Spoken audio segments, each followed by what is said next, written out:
bisa menemui Anda kembali di Kompas Pagi hari ini edisi hari Selasa 1 Mei 2021. 1 Mei adalah May Day atau betul, Hari Buruh Hari Buruh Internasional. Internasional. Nah, karena itulah Kompas Pagi juga akan menghadirkan perbincangan tentang segala permasalahan buruh di Indonesia. Dan tentu tidak ketinggalan informasi-informasi seputar peringatan Hari Buruh yang jatuh pada hari ini ya Cindy ya. Dan tidak hanya itu, selain 3 informasi utama yang tadi sudah kami sampaikan, kami juga memiliki informasi dari arena olahraga yang akan dibawakan oleh rekan kami Glory Oyong. Halo, selamat Selamat pagi, Glory. Ya, Cindy. Ada berita informasi apa saja nih informasi utama Nah, dari olahraga yang pastinya ini dari lapangan hijau ya, bagi para penggemar Manchester City pasti lagi bersorak-sorai ini. Karena memang Manchester City, saudara, menggusur Manchester United dari puncak kelas. Itu dia tadi 2 bocoran dari informasi olahraga, Cindy Teguh. Secara yang lainnya pastinya. Iya. Ya, seru. Hari berkabung nasional buat saya. Manchester kalah. Aduh. Masih ada pertandingan-pertandingan berikutnya, jangan sedih dulu nih Teguh. Baik, nanti mungkin Glory akan menyiapkan Iya. dulu materi-materi yang akan disampaikan di Pasti. informasi olahraga nanti. Sampai jumpa nanti ya. Ya. Dan saudara, langsung saja bersama saya Teguh Parvinanda. Dan saya Siti Sistiarani, inilah Kompas Pagi selengkapnya.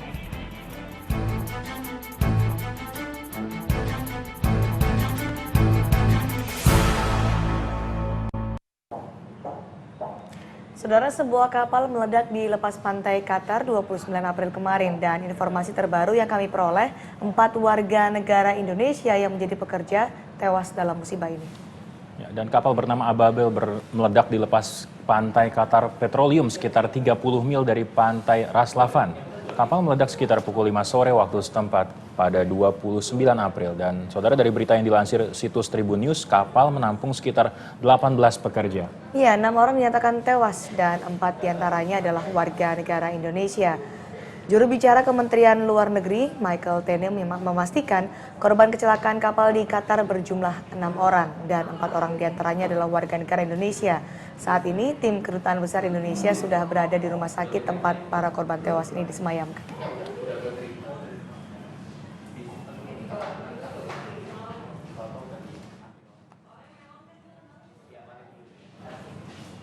Ya, kita lanjutkan ke informasi berikutnya dari Aceh, tepatnya ratusan penghuni lembaga pemasyarakatan kelas 2A Banda Aceh mengamuk. Ya, mereka mengamuk karena terpancing emosi ketika ada oknum polisi yang bertengkar dengan sipir dan kemudian memaksa masuk ke lapas. Dan ratusan tahanan yang marah ini, saudara, maju menyaksikan pertengkaran antara sipir dan oknum polisi yang berpakaian preman.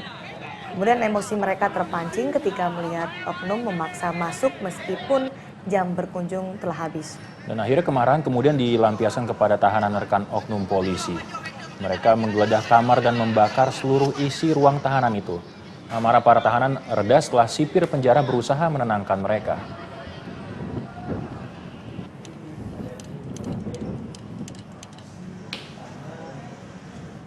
Ya, Teguh, kerusuhan yang terjadi di lembaga pemasyarakatan kelas 2A Banda Aceh ini juga harus menjadi cerminan introspeksi itu. Karena ini adalah cerminan buruk, karena bagaimana lapas yang seharusnya menjadi tempat rehabilitasi malah menjadi pusat kericuhan. Nah, memang kerusuhan di lapas bukan kali ini saja terjadi, Cindy. Dan pada 24 Juni 2008 misalnya adanya rencana mengeksekusi 2 terpidana mati di lembaga pemasyarakatan Nusa Kambangan, Cilacap, Jawa Tengah berujung kerusuhan. Kemudian pada 4 April tepatnya 2011, kerusuhan terjadi di LP Petobo, Sulawesi Tengah. Penyebabnya seorang terpidana kasus korupsi tewas. Bangunan LP terbakar dan 10 penghuni lembaga pemasyarakatan cedera. Ya, 5 bulan berselang, 2 kerusuhan di LP juga kembali terjadi. Yang pertama adalah kerusuhan di rumah tahanan kelas 1 Pakjo, Palembang yang disebabkan oleh tawuran antar penghuni. Beberapa minggu kemudian, kerusuhan terjadi di LP Muara II, Kabupaten Ogan Komering Ulu Selatan. Dan penyebab kerusuhannya ini diduga karena adanya modus pelarian diri 13 napi. 1 sipir tewas tertembak, sementara 1 lainnya terluka. Dan pada Februari 2002, saudara, kerusuhan terjadi di LP kelas 2A Kerobokan, Bali. Kerusuhan dipicu oleh perkelahian antar napi. Dan sejumlah fasilitas LP terbakar, 85 penghuninya dievakuasi.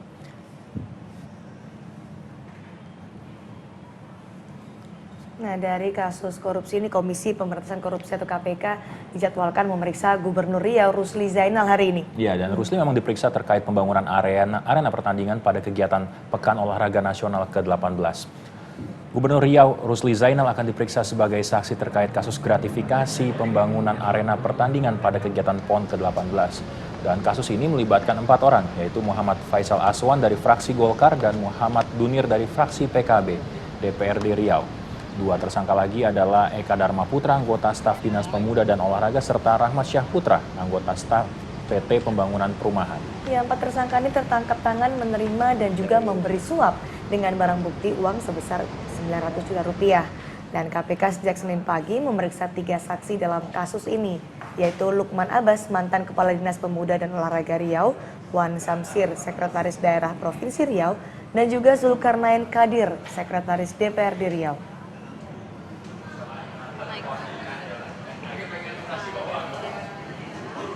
Ya, ini masih Dan sejak pagi hingga Senin malam ini 3 saksi sudah diperiksa oleh KPK dalam kasus dugaan suap juga pembangunan arena PON di Riau ini. Masih dari perkembangan kasus yang sama Cindy ya, memang dan 3 saksi kunci maksud kami yang diperiksa ini dalam pembangunan arena PON ke-18 diperiksa oleh penyidik KPK di gedung KPK Jakarta sejak pagi hingga Senin malam Cindy. Ya.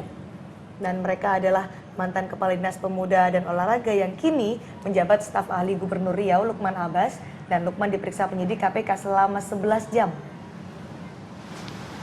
Dari hasil pemeriksaan sementara, KPK menduga ada korupsi dalam pengadaan dana tambahan pada pembangunan arena menembak yang akan digunakan dalam PON nanti. Dan menurut juru bicara KPK, awalnya arena menembak membutuhkan anggaran 44 miliar rupiah.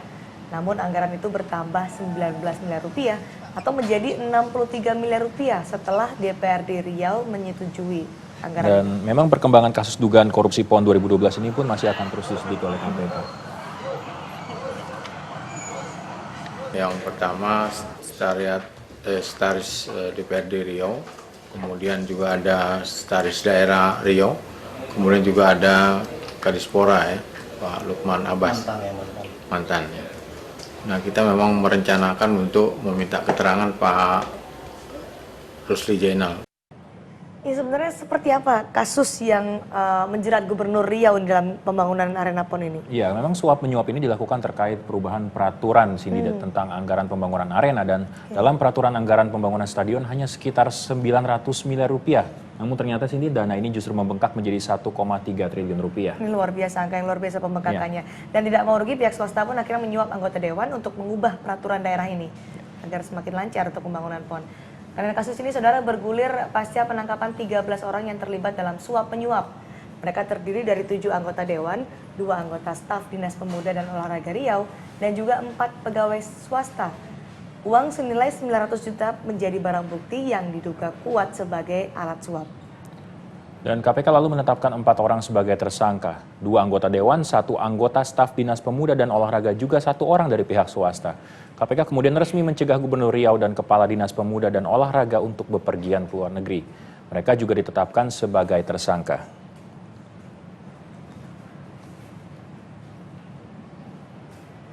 Masih seputar kasus korupsi, saudara, terdakwa kasus suap cek perjalanan dalam pemilihan Deputi Gubernur Senior Bank Indonesia, Nunun Nurbaiti Darajatun, membantah telah menyuap sejumlah anggota DPR. Ya, bahkan dalam pledoi Senin pagi kemarin, Nunun mengaku tidak pernah melarikan diri.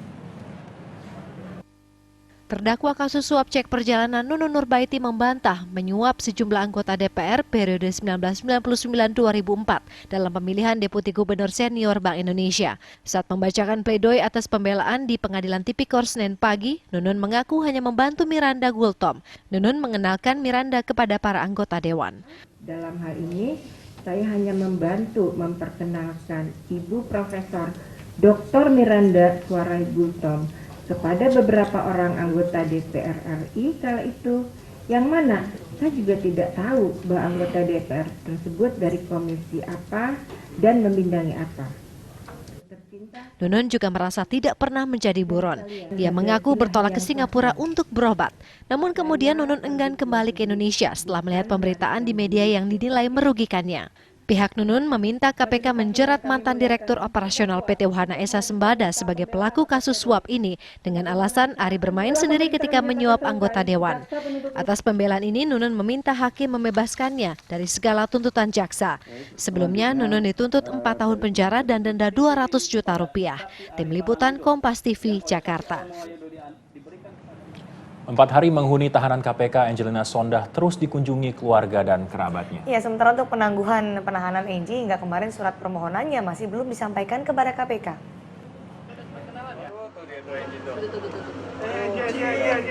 Angelina Sondah terlihat ceria saat menerima kunjungan keluarga dekatnya.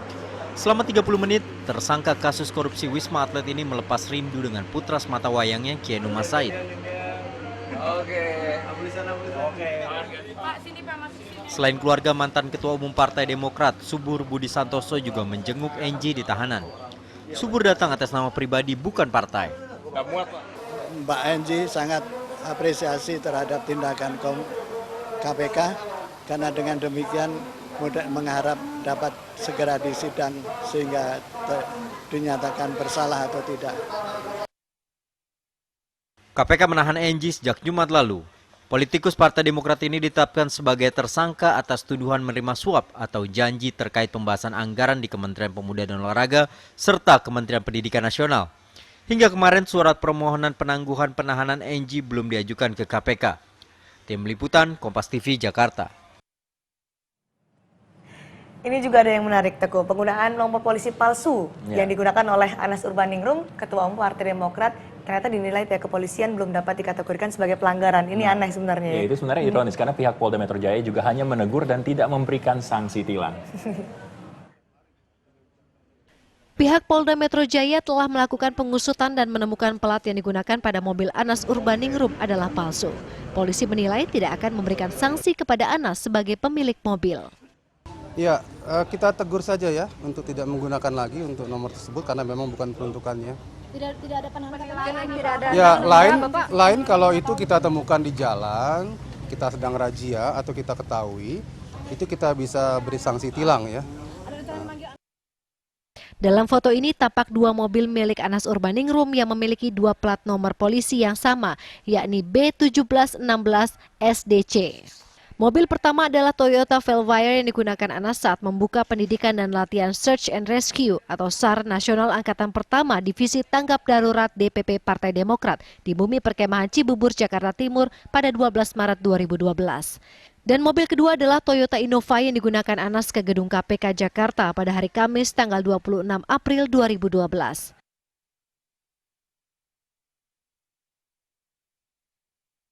Yang jelas berdasarkan undang-undang, Anas Urbaningrum atau siapapun yang memiliki mobil itu dan mengganti plat nomornya telah melanggar peraturan lalu lintas. Karena tanda nomor kendaraan memiliki bentuk, ukuran, bahan, warna, dan cara pemasangan yang telah ditentukan. Pelanggaran atas hal ini adalah hukuman penjara maksimal 2 bulan dan denda sebesar Rp500.000. Tim Liputan, Kompas TV. Ya, Cindy, memang pembuatan plat nomor kendaraan bermotor seharusnya memang melalui pihak yang berwenang. Seharusnya ya, seharusnya. Namun saat ini ternyata banyak plat nomor yang dibuat secara tidak resmi oleh pedagang dan dapat digunakan secara aman di jalanan ibu kota. Ironis sekali. Waduh, nggak aman dong jadinya. Betapa mudahnya mendapatkan plat nomor kendaraan bermotor tanpa melalui prosedur di kepolisian. Muhammad Roji merupakan salah satu perajin plat nomor kendaraan bermotor yang berada di kawasan Bendungan Hilir, Jakarta Pusat. Roji sudah melakukan pekerjaan membuat plat nomor duplikat selama 25 tahun. Sudah banyak plat nomor kendaraan bermotor yang dikerjakan sesuai pesanan. Hanya Bang, jangan kan mobil-mobil plat mewah, plat dari Polda polisi juga bikinnya kemari gitu. Karena minta bantuan misalnya berapa unit bikin plat polisinya begitu kan. Dari Polda sendiri gitu kan, Pak Polisi sendiri. Nah kalau misalnya mobil mewah tuh banyak kan dimodif, ya kan, apa diperkecil. Roji sudah melakukan pekerjaan membuat plat nomor duplikat selama 25 tahun. Sudah banyak plat nomor kendaraan bermotor yang dikerjakan sesuai pesanan. Hanya Bang, jangan kan mobil-mobil plat mewah, plat dari Polda polisi juga bikinnya kemari gitu. Karena minta bantuan misalnya berapa unit bikin plat polisinya begitu kan. Dari Polda sendiri gitu kan, Pak Polisi sendiri. Nah kalau misalnya mobil mewah tuh banyak kan dimodif, ya kan, apa diperkecil, pokoknya dibikin indah lah gitu. Selama membuat plat nomor kendaraan duplikat, Roji tidak pernah mendapat teguran dari pihak kepolisian. Walaupun pembuat nomor plat kendaraan bermotor ini tidak resmi. Adam Surya, Agung Fikri, Jakarta. Gimana sih? Itu Niat bikin plat nomor juga sih. tidak mau melanggar aturan. Ya. Yang aman-aman saja kita. Ya, dan saudara, memang ribuan buruh telah berkumpul di Jakarta untuk memperingati Hari Buruh nih. Ya, selengkapnya akan kami hadirkan sesaat lagi di Kompas Pagi.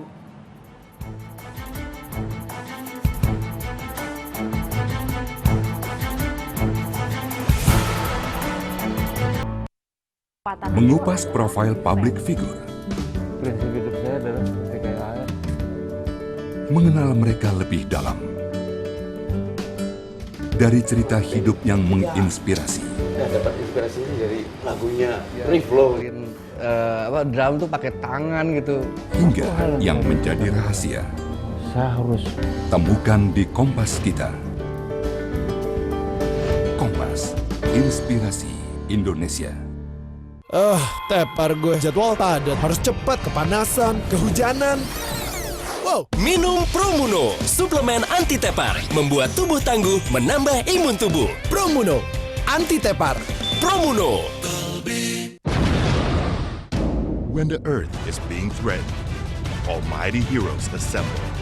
Marvel The Avengers, only in theater May 2012. Supported by Cinemax. Polytron memang canggih.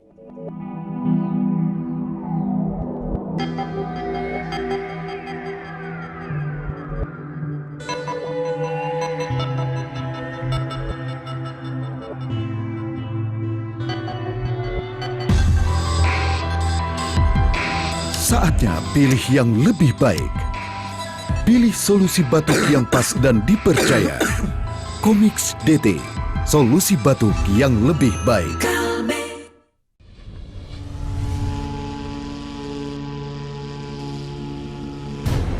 Terkungkung di bawah tanah kota-kota besar di dunia. Our cisterns and libraries, dungeons, hidden tunnels.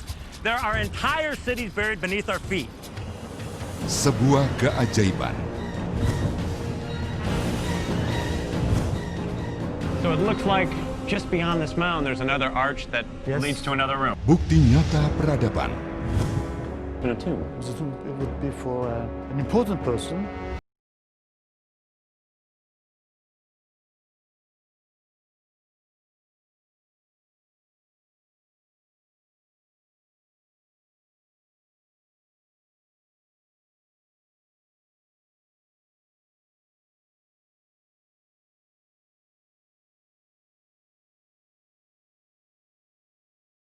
Indonesia.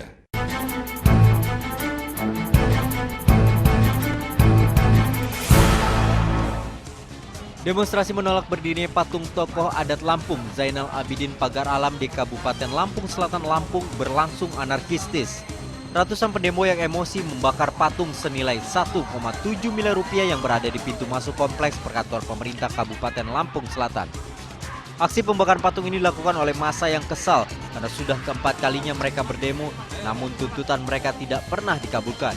Aksi ini juga diwarnai aksi saling lempar batu antara pendemo dan petugas keamanan. 2 orang terluka saat berusaha mencegah aksi anarkistis pendemo. Sebuah truk membawa rombongan pengajian asal Bogor, Jawa Barat terguling di kawasan Jalan Raya Puncak Ciloto, Kabupaten Cianjur, Jawa Barat.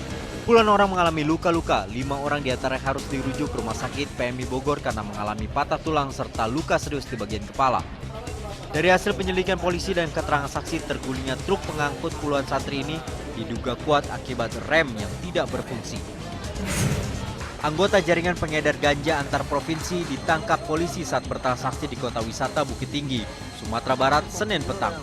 Tersangka diringkus saat bertransaksi dengan 2 pembelinya. Dari kedua tersangka, polisi mengamankan 8 kg ganja. Barang haram ini dibawa dari Panyambungan, Sumatera Utara menggunakan bus antar kota untuk diedarkan di Padang.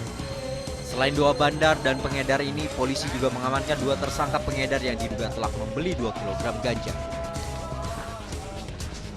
Ya, itu dari informasi peristiwa yang terjadi di beberapa daerah di Indonesia yang kita rangkum dalam Kilas Nasional, Saudara. Iya. Sini masih ingat pemberhentian massal dari karyawan PT DI beberapa waktu lalu. Ini memang perayaan Hari Buruh menjadi momentum ratusan mantan karyawan PT Dirgantara Indonesia untuk menuntut haknya. Ya, ini untuk menyuarakan aspirasi dan mereka pun rela menginap di tempat parkir Bumi Perkemahan Ragunan, Jakarta Selatan. Tak ada kasur empuk untuk tidur Sulastri Senin malam. Apalagi selimut lembut sebagai pengusir hawa dingin Jakarta yang basah setelah digusur hujan lebat. Hanya sehelai kain ponco yang menjadi alas tidur Sulastri di Bumi Perkemahan Ragunan, Jakarta Selatan. Demi menagih haknya, wanita berusia 50 tahun ini rela membonceng Komara, sang suami, dari Kabupaten Bandung Barat ke Jakarta. Apa yang dikorbankan, diperjuangkan untuk supaya pemerintah secepatnya kepada para buruh PT DI untuk membayar sisa. Bersama 120 mantan karyawan PT DI, Sulastri dan suami berniat merayakan Hari Buruh di Jakarta hari ini. Mereka akan menyuarakan hak 3.500 mantan karyawan PT DI yang belum menerima uang pensiun dengan jumlah total 170 miliar rupiah. Surat ya, ngirim surat ke direksi PT DI sudah 3 kali, ternyata PT DI juga tidak memberikan respon. Kemudian kami ngirim surat ke anggota DPR. Kewajiban PT Dirgantara Indonesia September 2007 dinyatakan pailit. 6.500 karyawan dipecat sejak tahun 2003. Hak pensiun yang harus dibayarkan 200 miliar rupiah. Uang pensiun yang sudah dibayarkan 30 miliar rupiah. Kisruh di tubuh PT DI belum sepenuhnya berakhir. BUMN yang dinyatakan pailit pada 2007 ini memang telah melunasi kewajiban memberikan pesangon bagi 6.500 karyawan yang telah dipecat sejak tahun 2003. Namun hingga kini ribuan mantan karyawan PT DI belum menerima uang hak pensiun. Dari 200 miliar rupiah yang harus dibayarkan, baru 30 miliar rupiah yang dibayar. Uang pensiun memang sangat dibutuhkan para mantan karyawan seperti Sulastri. Tak heran jika pada hari buruh ini Sulastri masih bermimpi mendapatkan haknya yang telah lama dinanti. Yana Mulyana, Kompas TV, Jakarta. Itu tadi di Jakarta, dan sekarang ini ada juga unjuk rasa di Sukabumi, Jawa Barat, di mana ratusan buruh pabrik berunjuk rasa di halaman pendopo Kabupaten Sukabumi Senin kemarin. Ya, kali ini mereka menuntut kenaikan upah layak pada tahun 2013 mendatang. Para buruh memaksa bupati menandatangani surat pernyataan persetujuan kenaikan upah. Ratusan buruh melakukan unjuk rasa di pendopo Kabupaten Sukabumi. Mereka memaksa Bupati Sukabumi Sukma Wijaya menandatangani kesepakatan kenaikan upah layak sebesar Rp1.060.000 dari upah sebelumnya Rp885.000. Para buruh berorasi menuntut kesejahteraan yang selama ini mereka rasa sangat jauh dari harapan. Ya, Bupati Sukabumi akhirnya menyepakati surat yang dibawa para buruh dan berjanji akan meneruskan ke Dewan Pengupahan serta pengusaha.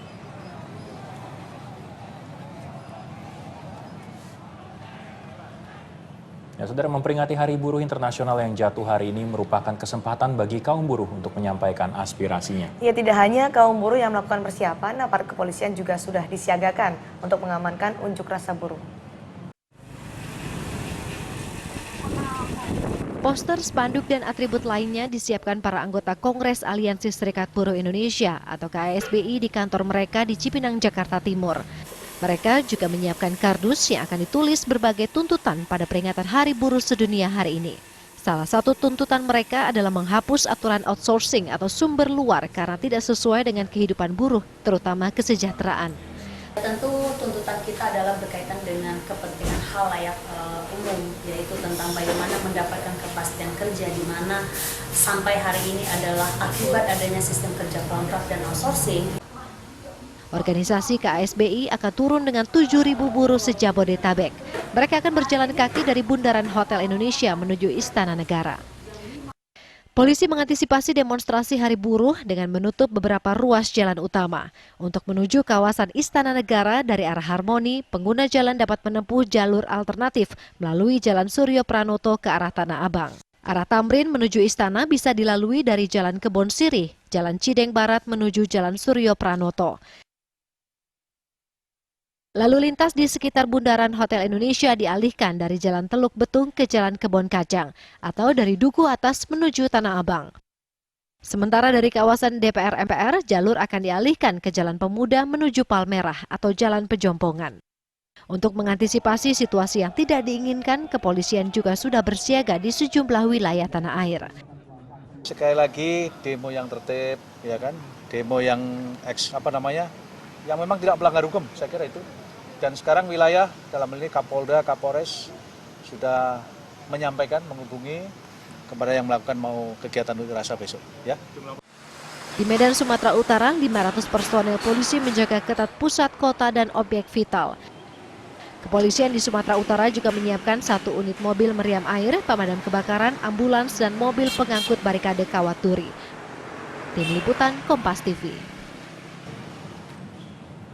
Ya, ini lagi-lagi pemerintah memberikan janjinya lagi dan akan melindungi buruh dengan meningkatkan pengawasan terhadap sistem kerja kontrak. Ya, pemerintah juga akan segera menindaklanjuti putusan Mahkamah Konstitusi tentang sistem kerja kontrak.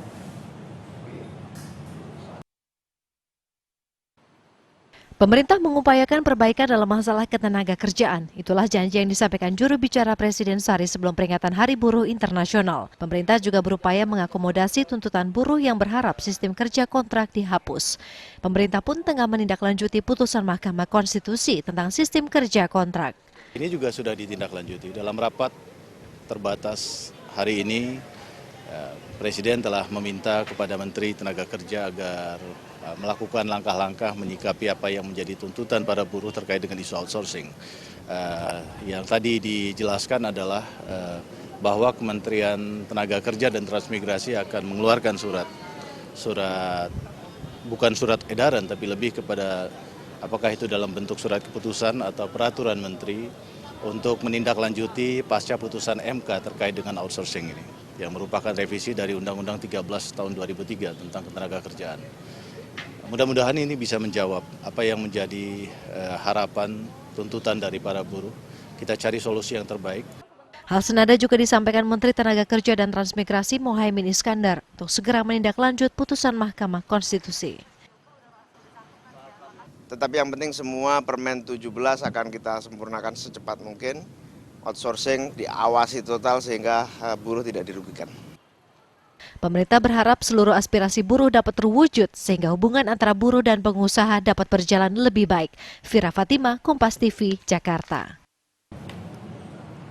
Nah, ini juga ada unjuk rasa, tapi bukan unjuk rasa memperingati Hari Buruh. Ratusan orang dari Forum Komunikasi Generasi Muda Indonesia Timur berunjuk rasa di depan Kedutaan Besar Malaysia Senin siang. Ini mereka memprotes sejumlah kekerasan terhadap TKI yang dilakukan oleh aparat Malaysia. Ya.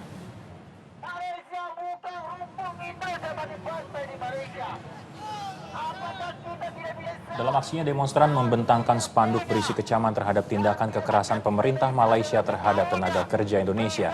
Mereka juga melakukan aksi lempar telur busuk. Para demonstran menuntut pemerintah memutuskan hubungan diplomatik dengan Malaysia. Selama ini Malaysia dianggap kerap melecehkan harga diri bangsa Indonesia dengan melakukan tindakan kekerasan terhadap para TKI.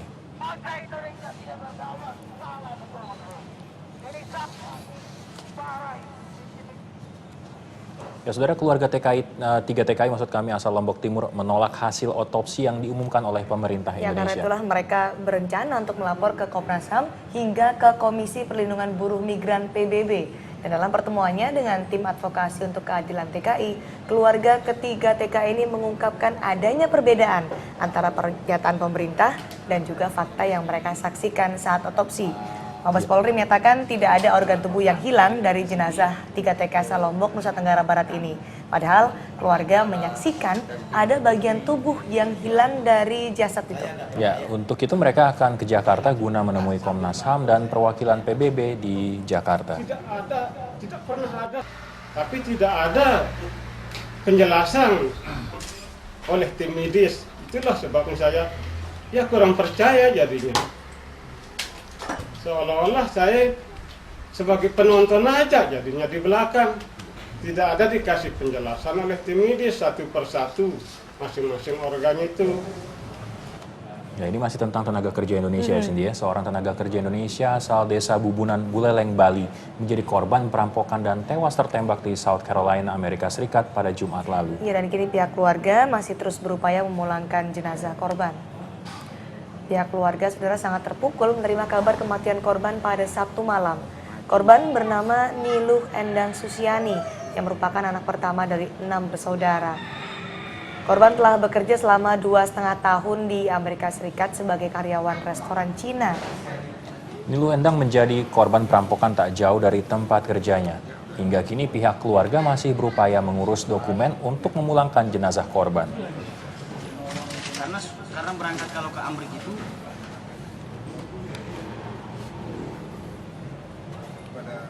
dan kami akan kembali dengan ulasan berita-berita apa saja yang menjadi berita utama di halaman muka harian Kompas hari ini. Ya. Saat lagi.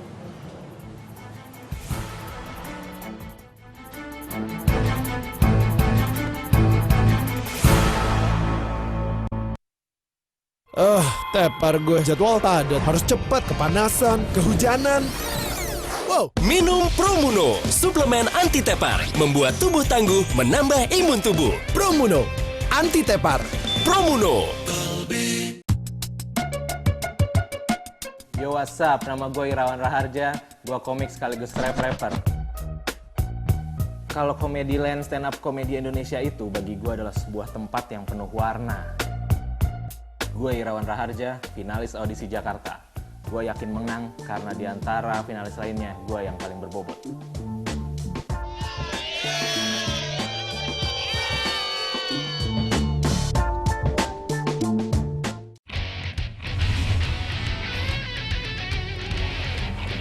Enam bulan berpetualang.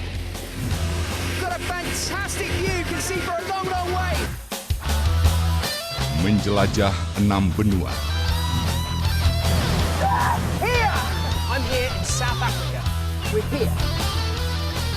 Dan 60 makhluk paling mematikan.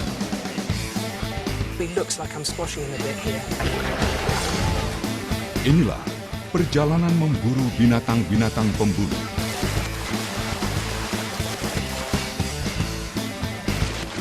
Yang tersebar di seluruh dunia. He's going for it again. He's a very important man. That's Dudu. He's going to be our guide. Saksikan Deadly 60. Eksklusif dari BBC Channel. Kompas, inspirasi Indonesia. Ribuan cerita tersebar di seluruh penjuru Nusantara. Di Dieng ini ada satu kanikanan penjadi. Tertutur dari satu generasi ke generasi berikutnya. Jadi ketika lahir Anda itu masih normal. Masih normal. Gak ada lift yang berhenti di lantai 4. 4 dan unsur 4 ya? Betul. Dan juga di lantai 13. Ada kebenaran apa di baliknya? Mitos. Hanya di Kompas. Inspirasi Indonesia. National Flight Academy atau BIFA. Kompas Ekstra Dunia Pendidikan. Rabu, 2 Mei jam 3 sore. Kompas, inspirasi Indonesia. Tepar gue, jadwal padat, harus cepat, kepanasan, kehujanan. Wow. Minum Promuno, suplemen anti tepar, membuat tubuh tangguh, menambah imun tubuh. Promuno, anti tepar. Promuno.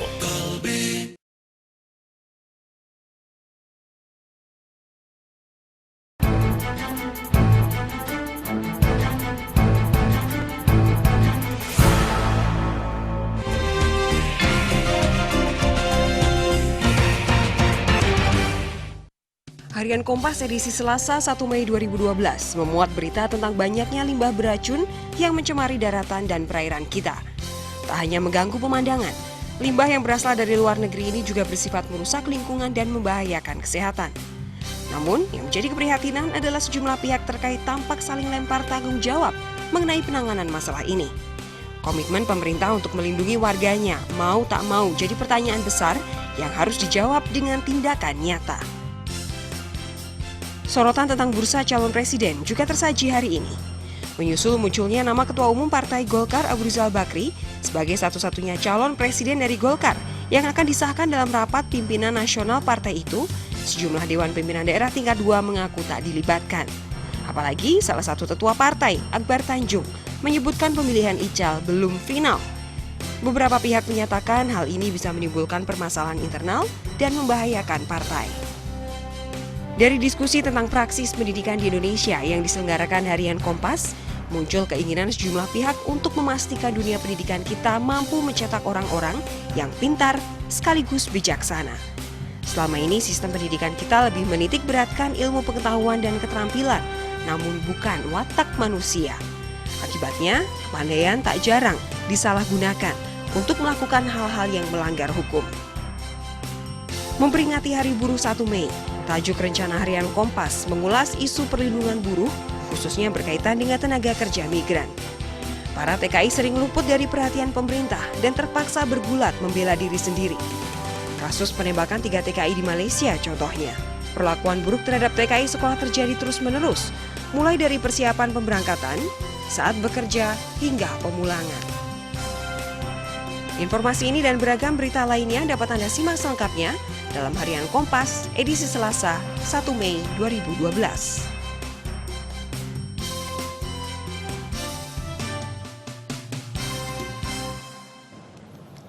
Ya, kembali lagi di Kompas Pagi dan saudara, yang baru saja Anda saksikan adalah halaman muka dari Harian Kompas yang terbit hari ini Selasa 1 Mei 2012. Dan untuk membahas lebih lanjut mengenai apa yang terbit atau topik-topik utama apa saja yang diangkat oleh Harian Kompas pada hari ini telah hadir di Newsroom Kompas, Redaktur Pelaksana Harian Kompas Budiman Tanrejo. Selamat pagi Mas Budiman. Pagi.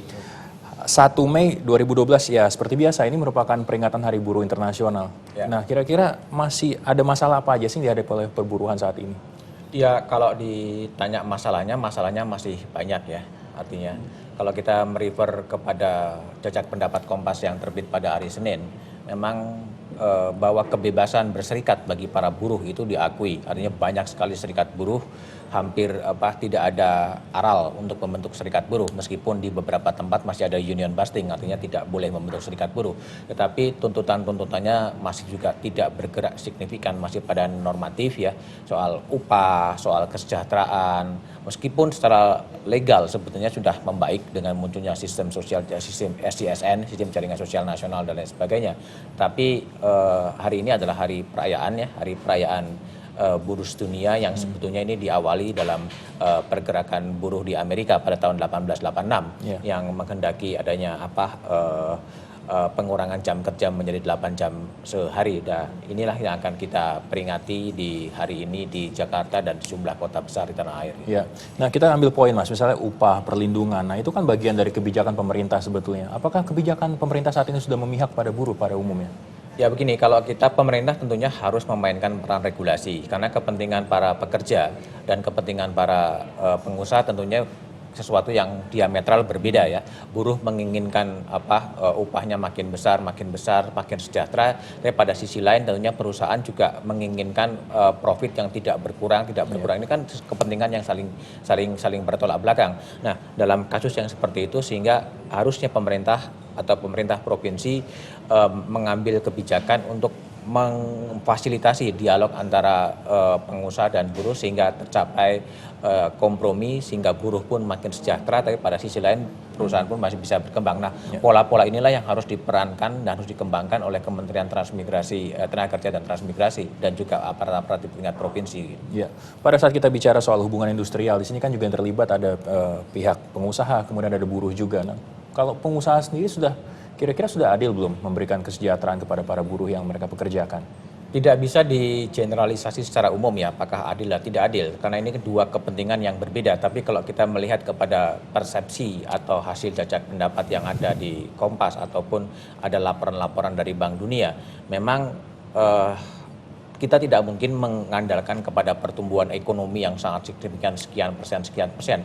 Tapi realitas kehidupan pada tingkat bawah secara kualitatif memang masih menjadi dihantui dengan kemiskinan yang amat sangat. Bagaimana buruh tidak bisa membawa anaknya ke rumah sakit karena soal asuransi kesehatan dan lain sebagainya. Ini adalah gejala-gejala atau fenomena yang real yang ada di bangsa Indonesia yang mengedepankan rezim pertumbuhan ekonomi yang sangat signifikan. Tapi kenyataannya pada dimensi yang lebih kualitatif itu yang tidak terjadi. Sehingga pada satu sisi memang ada yang memang cukup memperhatikan kesejahteraan buruh, tapi pada sisi lain juga masih banyak sekali perusahaan-perusahaan yang memang kurang memperhatikan kesejahteraan buruh, tapi lebih mengedepankan kepentingan profitabilitas dari perusahaan. Ini kepentingannya sangat bertolak belakang sehingga pemerintah mau tidak mau dia harus masuk mengintervensi sehingga terjadi pertemuan-pertemuan kompromi dan dibangun saling kepercayaan antara pihak perusahaan dan para buruh. Jadi harmoni dan keseimbangan juga bisa terbangun di situ Mas Budiman ya.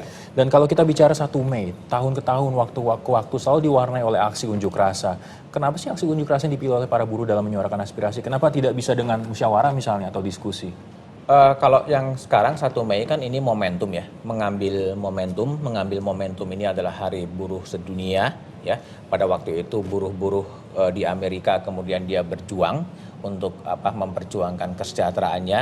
dia ditekan oleh sistem kapitalis di Amerika yang menginginkan bekerja 14 jam sehari, kemudian melalui 1 Mei dia berhasil, gerakan buruh di Amerika berhasil menjadi 8 jam sehari. Nah, momentum ini juga kemudian dipakai untuk mengartikulasikan kepentingan-kepentingan para buruh.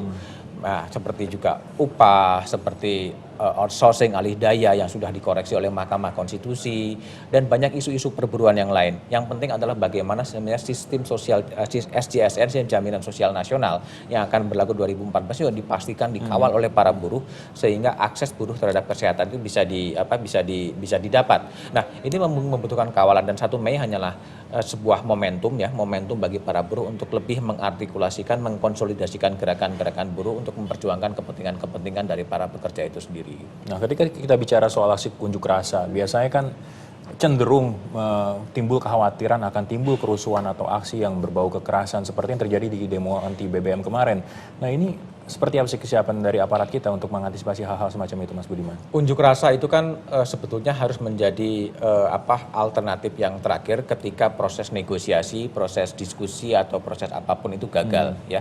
Nah, dan satu, yang kedua adalah unjuk rasa itu kan kebebasan berekspresi yang dijamin oleh konstitusi juga. Artinya aparat keamanan tidak seyogyanya menghadapi gerakan-gerakan buruh yang menyampaikan aspirasinya dengan cara-cara merusak. Harusnya ditangkap betul secara esensial apa yang disuarakan para buruh, dan kemudian ini ditangkap oleh pemerintah dan para pengusaha untuk kembali lagi kepada meja perundingan.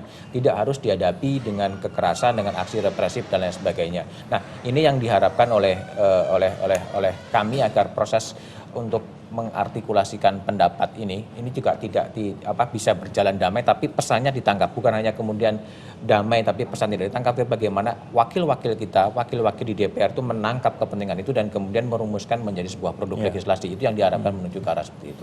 Nah, ketika kita bicara soal buruh, Mas, di Indonesia khususnya, artinya kita juga bicara mengenai tenaga kerja kita yang kita kirim keluar. Nah, bagaimana nasib mereka saat ini? Kita tahu juga ada beberapa yang mengalami nasib yang tidak mengenakan, bahkan 3 TKI asal Lombok Timur juga mengalami nasib seperti itu.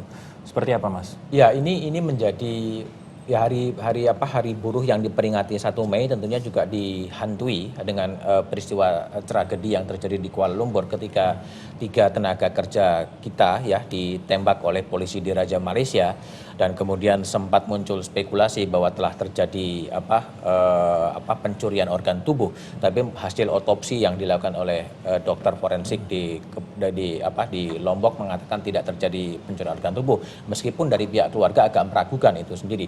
Tapi disinilah menunjukkan bagaimana sebetulnya pemerintah kurang memperhatikan nasib buruh, khususnya migrant worker, orang-orang Indonesia TKI yang bekerja di luar negeri, ketika kemudian ada tuduhan berbuat kriminal kemudian ditembak secara membabi buta. Nah, inilah yang menjadi persoalan, di mana sebetulnya peran dan apa yang akan dilakukan oleh pemerintah Indonesia menghadapi aksi yang penembakan secara beberapa kali terhadap aksi buruh sehingga mengakibatkan 3 orang tewas.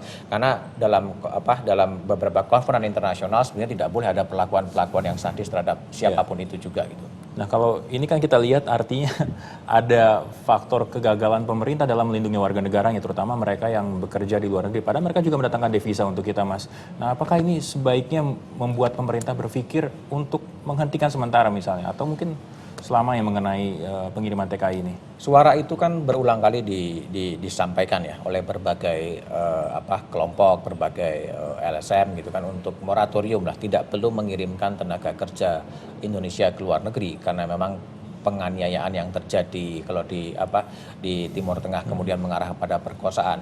Tetapi pertanyaannya kemudian bagaimana kemudian negara atau pemerintah juga menyediakan lapangan pekerjaan di tanah air.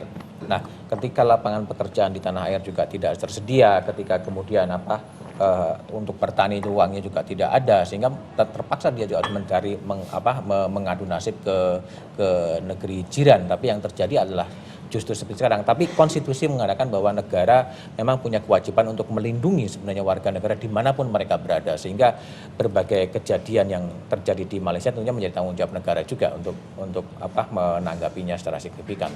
Baik, terima kasih Mas Budiman atas ulasannya. Memang hari ini fokus kita tentang May Day 1 Mei, peringatan Hari Buruh Internasional, dan sekali lagi poinnya adalah bagaimana pemerintah bisa ataupun pengusaha juga bisa memberikan perlindungan dan jaminannya bagi para buruh ya, dan keadilan terutama. Terima kasih Mas Budiman. Oke, baik. Dan saudara, itu dia tadi ulasan mengenai Harian Kompas, mengenai topik-topik utama yang diangkat oleh Harian Kompas pada hari ini. Dan kami masih akan segera kembali seusai jeda pariwara berikut ini.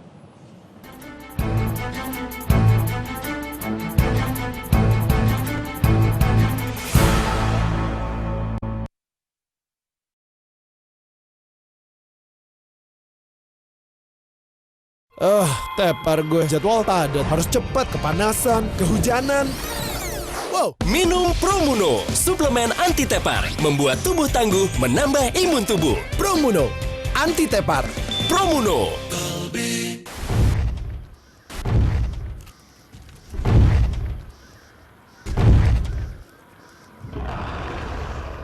Planet Dinosaur. Segera. Kompas. Inspirasi Indonesia. Temukan rahasia bawah tanah dunia dalam Cities of the Underworld. Mulai 11 Mei jam 10 malam. Kompas, Inspirasi Indonesia.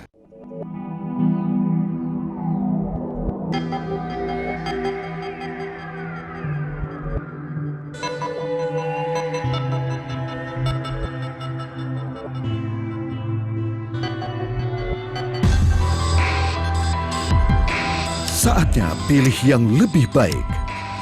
Pilih solusi batuk yang pas dan dipercaya. Comix DT, solusi batuk yang lebih baik. Di Alarian selanjutnya, semua pasti setuju kalau pendidikan itu penting. Lalu, apa kata Rian Adriandi? Teman gua itu ada yang udah kuliah sampai S1. Setelah lulus S1, dia bingung mau jadi apa. Masa kalah sama anak TK? Anak TK aja selesai TK tahu mau jadi SD. Iya. Luka gini. Kalau buat gue, sekolah tuh ibarat narkoba. Oh, apa nih? Sekolah tuh nimbulin kecanduan. Sehari gue nggak sekolah, aduh, rasanya migrain kepala gue. Cantik sih, cantik, otaknya singit. Bayu Oktara. Sekarang gini, kalau kita nyontek, yang dibutuhkan apa? Yang pertama adalah timing. Ya kan? Widih. Timingnya harus bener. Itu aja lagi nyontek tuh di tangan. Jangan lewatkan Alarian. Episode Pentingnya Sekolah. Selasa, 1 Mei jam 8 malam. Kompas, Inspirasi Indonesia. Tepar gue. Jadwal padat. Harus cepat, kepanasan, kehujanan. Wow. Minum Promuno, suplemen anti tepar, membuat tubuh tangguh, menambah imun tubuh. Promuno, anti tepar. Promuno.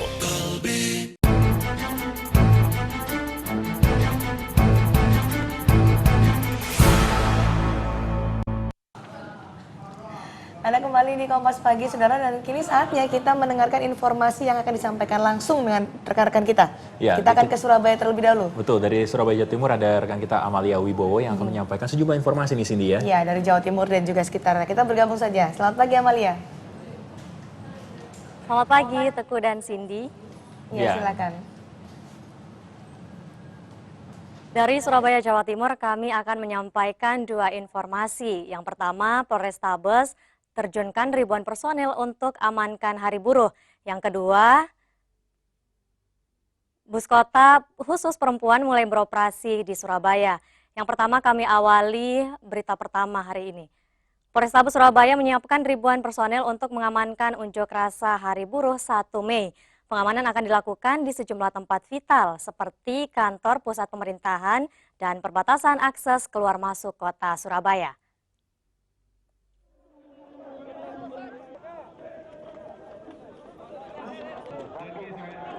2.700 lebih personel kepolisian dari jajaran Polrestabes Surabaya akan diterjunkan untuk mengamankan aksi buruh dalam peringatan Hari Buruh 1 Mei. Pengamanan akan dilakukan di sejumlah tempat vital seperti kantor gubernur di Jalan Pahlawan, Gedung Negara Gerahadi, dan perbatasan akses keluar masuk kota Surabaya. Polisi juga akan dilengkapi dengan sejumlah peralatan seperti water cannon, baju anti huru-hara, dan kawat berduri. Tetapi yang mendapatkan perhatian kami 5 titik antara lain adalah kantor gubernur Jalan Pahlawan, kemudian Gerahadi, kemudian Pemkot Surabaya, kemudian DPRD Jatim dan Kota. Saudara, pemerintah Kota Surabaya bekerja sama dengan Perum Damri kini menyediakan bus kota khusus perempuan. Bus kota ini sebagai upaya melindungi penumpang perempuan dari tindak kejahatan maupun pelecehan seksual di angkutan umum. Belasan bus kota patas AC ini akan melintasi rute dari Terminal Purabaya Tambakoso Wilangun melalui Tol Tandes Margomulyo. 4 diantaranya akan digunakan untuk melayani para penumpang khusus perempuan.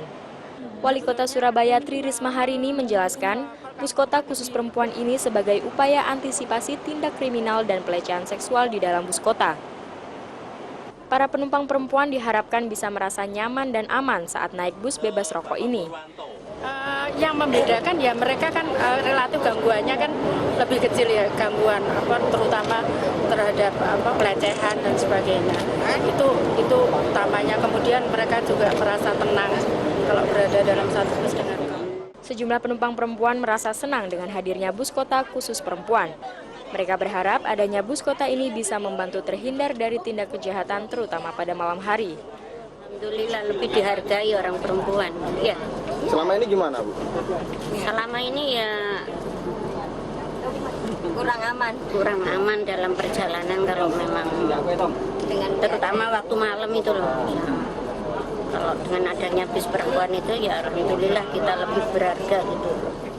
Pemerintah Kota Surabaya akan berkoordinasi dengan Perum Damri untuk menambah rute bus kota khusus perempuan. Rencananya bus akan beroperasi mulai pekan ini. Catur Irawan, Surabaya, Jawa Timur. Nah, saudara, demikianlah informasi dari Surabaya, Jawa Timur. Kita kembali ke studio Kompas TV Jakarta. Iya, itu dia Amalia Wibowo menyampaikan informasi dari Surabaya, Jawa Timur, dan tentunya kami juga masih akan terus menantikan informasi-informasi dari teman-teman dari daerah di kesempatan berikutnya. Dan saudara, setelah 6 bulan mendata, pemerintah Provinsi DKI Jakarta baru mencetak 4 juta perekaman data kartu tanda penduduk elektronik atau IKTP. Iya, masih ada sekitar 1,6 juta data IKTP lagi yang masih belum tercetak. Iya. Jakarta Barat 4.868. Sejak diberlakukan awal 2011 lalu, perekaman KTP elektronik di Jakarta kini mulai menampakkan hasil. Pemerintah DKI Jakarta akhirnya mampu menyelesaikan perekaman 5,6 juta data penduduknya. Bahkan mulai hari ini, 4 juta warga DKI Jakarta sudah bisa menggunakan KTP elektronik. Awalnya proyek ini sempat tersendat karena kurangnya sosialisasi dan kesadaran masyarakat untuk mendaftarkan diri. Bukan itu saja, minimnya peralatan juga acap kali menjadi kendala. Jakarta menjadi salah satu provinsi yang berhasil menyelesaikan pendataan KTP elektronik sesuai dengan target. Itu sudah mencapai 71.200.000, jadi melebihi target 67 juta. 71.200.000 sampai kemarin. Nah, ini terus berjalan dan hari ini, akhir-akhir ini ya, kita lihat perekaman itu mencapai 1 juta per hari. Ya karena sudah meluas lagi ke 300 kabupaten kota baru. Tadinya kan 197 kabupaten kota seluruh Indonesia. Tahun ini kan 300. Akibat penambahan itu ya, maka perekaman IKTP dari hari-hari terakhir ini sudah mencapai 1 juta per hari. Karena itu kalau kita memerlukan misalnya 100 juta lagi, katakanlah plus minus ya, itu hanya 100 hari lagi. Warga mengaku senang bisa mendapat IKTP dengan cepat. Pengurusannya pun lebih mudah dan terhindar dari praktik percaloan. Ya kalau manfaatnya lebih baik karena pakai datanya lengkap. Artinya gini, KTP kita nggak bisa dipalsuin. Hingga April 2012, perekaman IKTP di seluruh Indonesia sudah mencapai 67 juta data penduduk. Pemerintah menargetkan akhir tahun ini seluruh warga Indonesia sudah memiliki IKTP. Dari Imani, Sekar Ayu, Kompas TV, Jakarta. Ya, tadi ada 1,6 juta data yang belum tercetak IKTP-nya. Sementara warga Jakarta sendiri punya alasan mengapa mereka belum mengurus IKTP. Ya, Simpel kebanyakan sebenarnya. alasannya karena antrian sih. Ya, karena mereka malas antri. Nah, ini Betul. dia alasan dari masyarakat Jakarta yang belum memiliki IKTP. Belum punya. Iya. Karena kartu yang lama, KTP saya belum habis. Belum habis masa berlakunya maksudnya? Belum. Ya sebenarnya sih waktu itu diundang, cuman kayak fasilitasnya atau tempat antrinya juga nggak mau memadai gitu loh. Terus rame terus Dan nomor antriannya juga, wah kacau banget. Biar mempermudah sih enaknya langsung datang ke kelurahan ya, biasanya kelurahan langsung foto aja gitu. Kalau ini kan kayak agak lama gitu loh Mas, teman saya ada yang ngurus udah beberapa bulan belum dipanggil-panggil gitu. Itu yang bikin males. Saya nggak tahu sih sebenarnya birokrasinya seperti apa gitu. Maksudnya tahapan-tahapannya kayak gimana. Kalau menurut saya sih enaknya dikasih undangan, langsung tinggal foto jegrek langsung jadi gitu. Ya, saudara, dari Jakarta kita beralih ke Solo. Petugas Satuan Polisi Pamong Praja Satpol PP Senin siang menertibkan sejumlah pedagang kaki lima di Solo, Jawa Tengah. Dan sempat terjadi ketegangan dengan para pedagang saat penertiban ini berlangsung. Sejumlah pedagang kaki lima di Jalan Kolonel Sudiarto, Gading, Pasar Kliwon, Solo, Jawa Tengah memprotes kerja petugas Satpol PP yang dinilai arogan saat melakukan penertiban di kawasan tempat mereka berdagang Senin siang. Dalam penertiban ini, para pedagang kaki lima terlibat adu mulut dengan petugas Satpol PP. Semua mestinya pakai cara yang benar, yang baik. Nggak usah bersikap seolah-olah wah, kan nggak perlu begitu. Para pedagang menilai petugas Satpol PP secara arogan melarang mereka berdagang di sekitar Jalan Kolonel Sudiarto. Petugas Satpol PP tidak seperti biasanya membongkar paksa bangunan permanen tempat mereka berdagang. Pihak Satpol PP mengklaim tindakan ini dilakukan untuk menertibkan tempat berdagang yang tidak memiliki izin. Kegiatan hari ini yaitu penataan PKL khususnya di Jalan Kolonel Sudiarto merupakan tindak lanjut dari penataan yang ada di Kota Surakarta.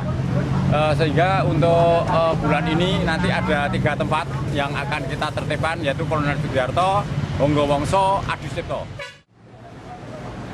Tak hanya PKL, petugas Satpol PP juga menertibkan sejumlah reklame, termasuk reklame usaha para pedagang yang belum memiliki izin dari pemerintah Kota Solo. Susilo Mintarjo, Kompas TV, Solo, Jawa Tengah. Nah, sini itu barusan kita saksikan adalah penggusuran terjadi di Solo ya. Padahal seperti yang kita ketahui pada saat kepemimpinan Joko Widodo, hal-hal semacam itu juga tidak pernah terjadi justru. Penggusuran paksa ini ya. Iya. Dan ini pertanyaannya, apakah karena Jokowi sedang sibuk di Jakarta untuk kampanye DKI 1 Jakarta hingga akhirnya ada penggusuran paksa ini terjadi? Wah, semoga tidak seperti itu ya, karena juga ada calon lain seperti Alex Nurdin yang juga masih menjabat Gubernur Sumatera Selatan. Kita berharap juga bagaimanapun mereka tetap daerahnya jangan terbengkalai. Iya.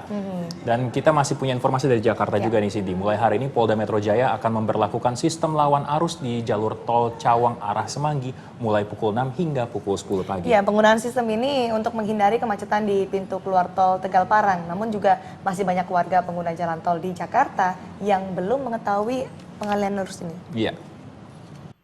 Lalu lintas padat kerap dihadapi warga ibu kota terutama ketika pagi hari menjelang jam masuk kerja. Jalan tol yang seharusnya bebas hambatan pun tak lepas dari kemacetan. Beragam kebijakan diterapkan guna mengurangi kemacetan, seperti di jalur tol Cawang ini. Mulai 1 Mei 2012, Polda Metro Jaya akan menerapkan sistem lawan arus. Kebijakan ini guna mengurangi kemacetan di pintu tol keluar Tegal Parang. Ini nanti di kilometer 350, itu depan Bank Bukopin, nanti akan kita keluarkan, kemudian nanti akan masuk lagi ke kilometer 150. Kemudian bisa juga langsung ke kilometer 600. Sayangnya penerapan sistem lawan arus ini kurang sosialisasi.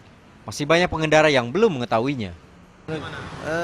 Mungkin bisa disosialisasi lagi kali. Spanduknya tadi saya lihat sih cuma baru 1 ya sepanjang jalan sih. Yang saya rasakan baru 1 hari ini ya. Saya baru baca di koran tadi pagi di Kompas ya. Ya, sebelumnya belum pernah. Sebelumnya sistem ini pernah diterapkan di jalur tol Tomang menuju Jakarta. Aman Topan, Kausar Umaro, Kompas TV, Jakarta. Nah, mulai hari ini Direktorat Lalu Lintas Polda Metro Jaya dan juga PT Jasa Marga akan menguji coba pemberlakuan sistem lawan arus, dan sistem ini akan berlaku setiap hari kerja di kawasan tol ruas Semanggi Cawang. Dan 1 dari 3 jalur tol arah Semanggi menuju Cawang akan digunakan untuk arus kendaraan berlawanan, yakni dari arah Cawang ke Semanggi. Sistem lawan arus diberlakukan setiap hari kerja mulai pukul 6 hingga 10 pagi.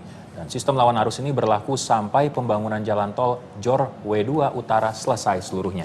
Ya, ini bertujuan untuk mengurangi beban lalu lintas ruas Cawang Kuningan yang selalu mengalami kepadatan luar biasa, terutama di jam-jam sibuk, jam 6 hingga jam 10 ini. Ya, jadi mulai hari ini buat pengguna tol dalam kota jangan sampai kaget nanti yang menuju ke Cawang tiba-tiba kok ada lagi dari arah sebaliknya. Baik, kami akan kembali dengan sejumlah informasi dari dunia olahraga saat lagi. Ya.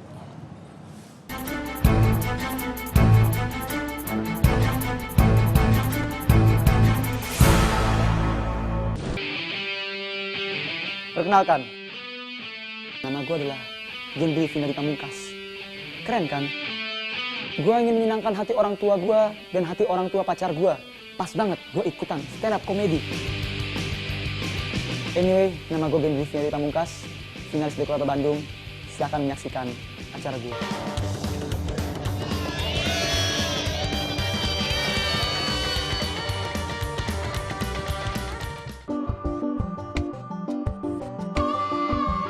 Inilah Indonesia, sebuah negeri dengan ragam jenis biji kopi. Memiliki aroma khas tersendiri. Bersama Aditaro Praceka dalam Coffee Story.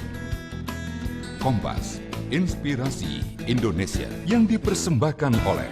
Dari kalian yang legenda, kapal api jelas lebih enak. Tepar gue. Jadwal padat, harus cepat, kepanasan, kehujanan. Wow. Minum Promuno, suplemen anti tepar, membuat tubuh tangguh, menambah imun tubuh. Promuno, anti tepar. Promuno. Sebuah negeri dengan ragam jenis biji kopi, memiliki aroma khas tersendiri. Coffee Story setiap Rabu. Kompas, inspirasi Indonesia.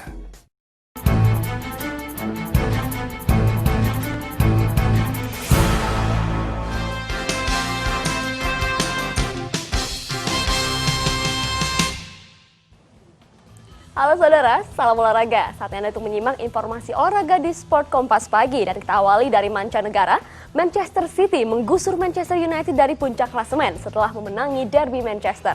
Gol tunggal Vincent Kompany memastikan kemenangan Manchester biru atas setan merah. City unggul selisih gol meski sama-sama dengan keunggulan selisih gol.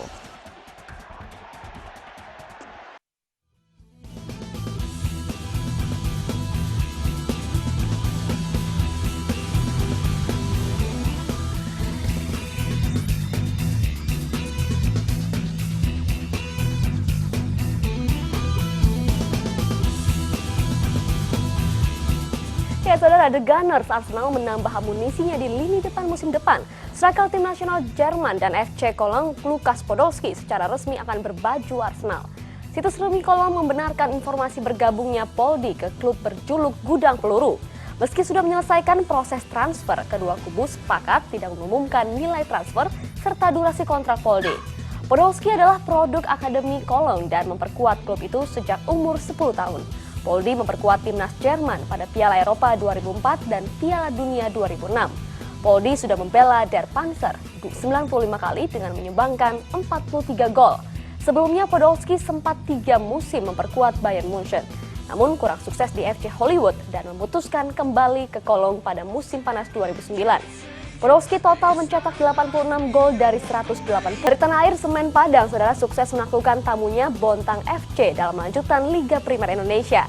Semen Padang menang 3-2 dan merebut puncak klasemen sementara IPL.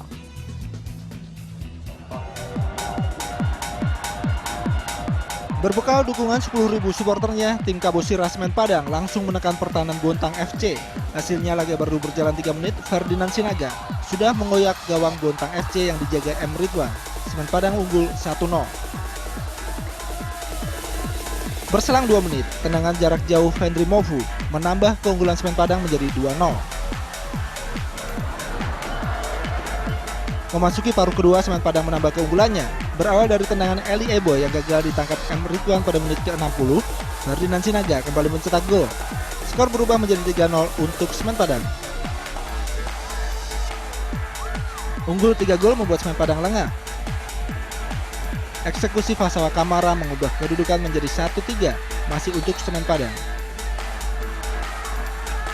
Pada menit ke-85, Laskar Khatulistiwa kembali memperkecil ketinggalannya lewat sundulan John Damasela. Namun ini menjadi gol terakhir dan tim Kabosirah menang 3-2. Hasil ini kembali mengantarkan Semen Padang kembali ke puncak klasemen sementara Liga Primer Indonesia dengan poin 27. Rahmatul Fauza, Kompas TV Padang, Sumatera Barat.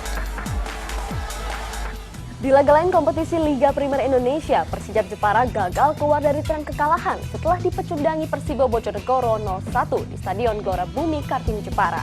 Akibat kekalahan ini, Laskar Kalinyamat berada di peringkat ke-10 klasemen sementara dengan nilai 13 dari 14 pertandingan. Setelah bermain imbang tanpa gol di paruh pertama, Persibo bermain lebih terbuka di babak kedua. Tampil lebih agresif, Nur Iskandar akhirnya membobol gawang Danang Widarmoko di menit ke-69. Tim tamu memimpin 1-0. Tertinggal 1 gol, Persija berusaha meningkatkan intensitas serangan, namun selalu gagal dalam penyelesaian akhir. Kedudukan 1-0 untuk Persibo bertahan hingga bubar. Dengan hasil ini, Persibo menempel Semen Padang di puncak klasemen. Laskar Angling Dharma menggusur PSM Makassar dengan keunggulan selisih 1 gol.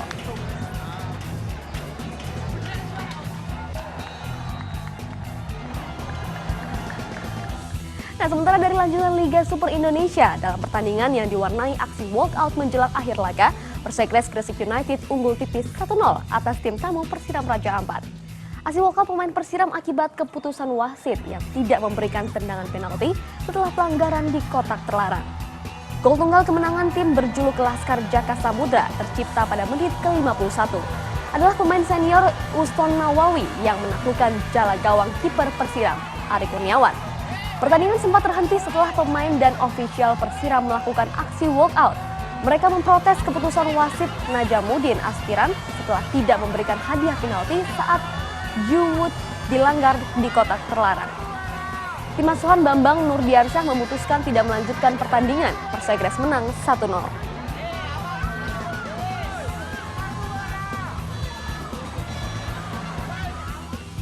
Dari lapangan hijau kita menuju ke arena basket NBA. Nah, Kobe Bryant kembali menjadi bintang Los Angeles Lakers.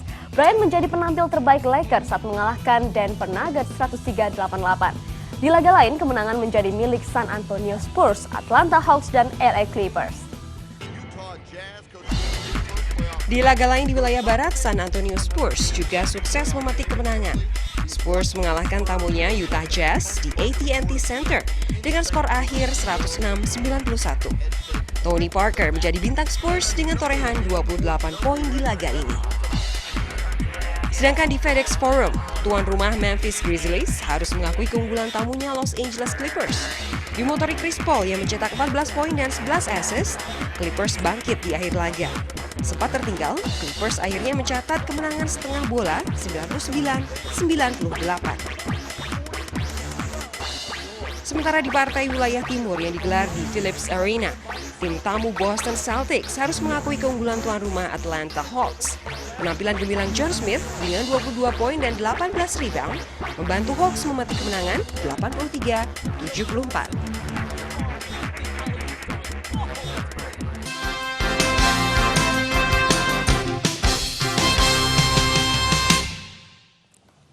Ya, saudara, lengkap sudah seluruh informasi olahraga dalam Sport Kompas Pagi dan kini kita kembali bergabung bersama dengan Teguh dan Cindy. Silakan. Ya, selamat pagi. Selamat pagi. Terima kasih, Terima kasih, Glory. Kok jadi ketukar-tukar gini? Ini karena gara-gara Manchester United kalah nih kayaknya nih Teguh ya. Gara-gara Manchester kalah nih. Pokoknya salah satu hari ingin saya lupakan ya kemarin itu. Ya, terima kasih, Glory. Ya, dan kita memang akan menyambung dengan perbincangan mengenai Hari Buruh Internasional yang jatuh hari ini. Dan salah satu ya tema yang kita selalu dengarkan adalah mengenai outsourcing. Ini jadi masalah, terus apakah masalah ini dari perundang-undangannya atau apakah ini aplikasinya yang tidak tepat? Kita akan membahasnya bersama narasumber kami. Sudah hadir dua narasumber kami di sini untuk membahas beragam masalah perburuan di Indonesia. Sudah ada Ibu Andari Yurikosari, pakar hukum perburuhan dan juga tenaga kerja dari Universitas Trisakti, dan juga Direktur Eksekutif Indonesian Resources Studies atau IRES, Pak Marwan Batubara. Ya, terima kasih sudah hadir di studio kami, dan nanti kami akan berbincang lagi lebih lanjut mengenai topik outsourcing tadi itu ya, Cindy ya. Dan saudara tetaplah bersama kami di Kompas Pagi.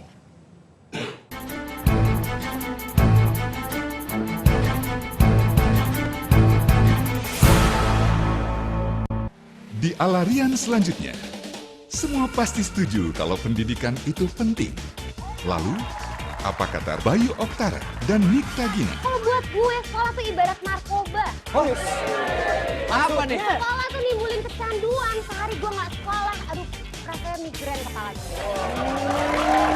Selasa, 1 Mei jam 8 malam. Kompas, Inspirasi Indonesia.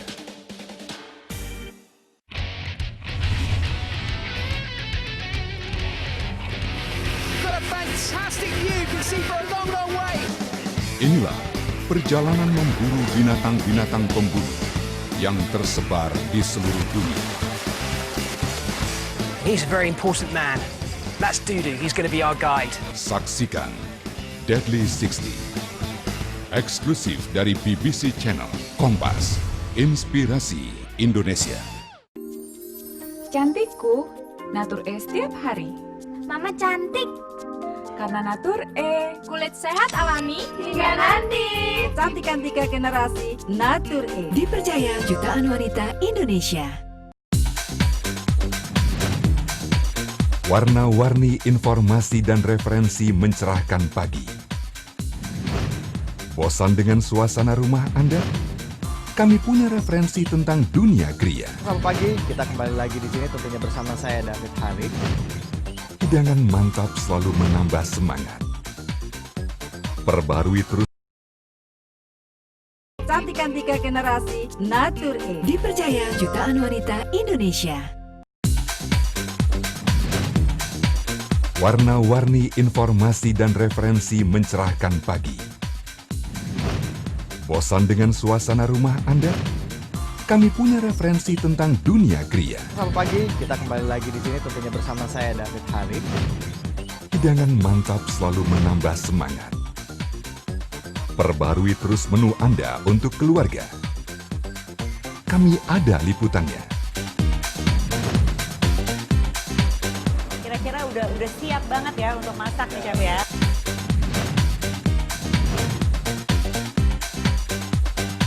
Dan tentang semua kebutuhan Anda, kami punya jawabannya.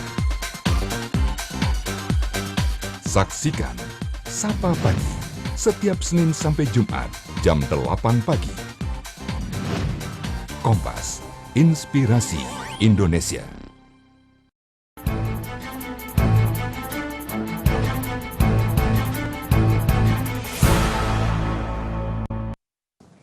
Saudara, kembali lagi di Kompas Pagi, dan menjelang Hari Buruh Internasional, pemerintah berjanji akan melindungi buruh dengan meningkatkan pengawasan terhadap sistem kerja kontrak. Ya, selain itu pemerintah juga akan segera menindaklanjuti putusan Mahkamah Konstitusi tentang sistem kerja kontrak.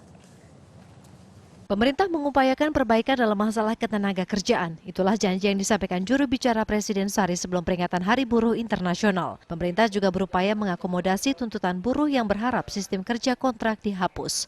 Pemerintah pun tengah menindaklanjuti putusan Mahkamah Konstitusi tentang sistem kerja kontrak.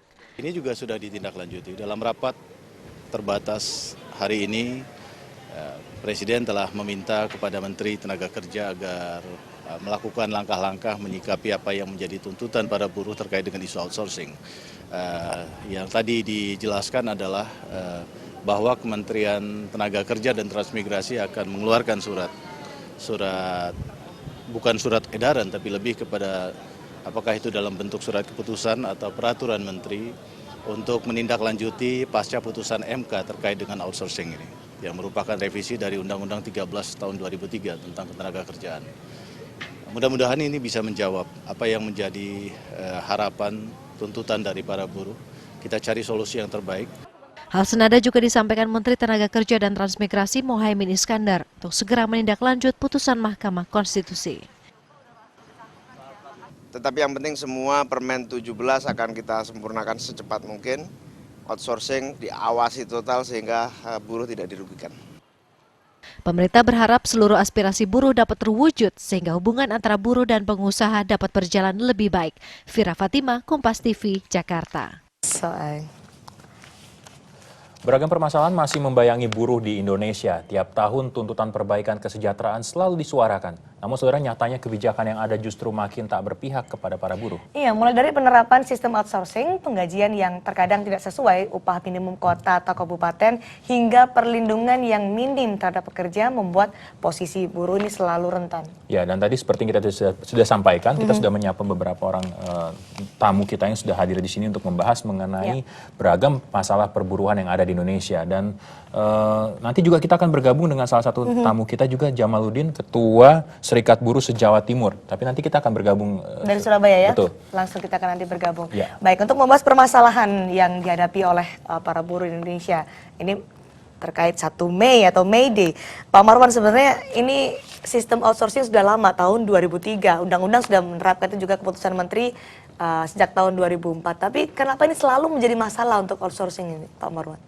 Ya, saya kira sumber utama masalahnya itu adalah undang-undang. Nah, faktanya kan itu sudah diputuskan oleh MK, ada masalah.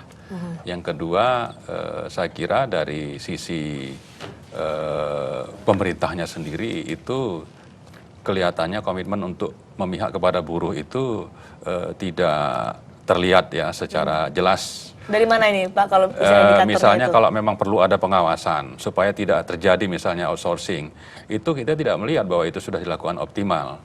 Kemudian di sisi pengusahanya juga begitu, ya pasti akan berupaya untuk menekan cost. Nah, bagaimana caranya supaya biaya itu tetap rendah? Ya salah satunya dengan menjadikan upah buruh itu seminimal mungkin. Betul. Nah, jadi tiga-tiganya saya kira ini masalah ya, masalah hukum, masalah pemerintah, masalah pengusaha. Yang kita berharap ke depan itu tidak seperti itu lagi. Misalnya dengan putusan MK itu kita minta segera ada komitmen, ada tindak lanjut yang memang berpihak kepada buruh dari pemerintah terutama.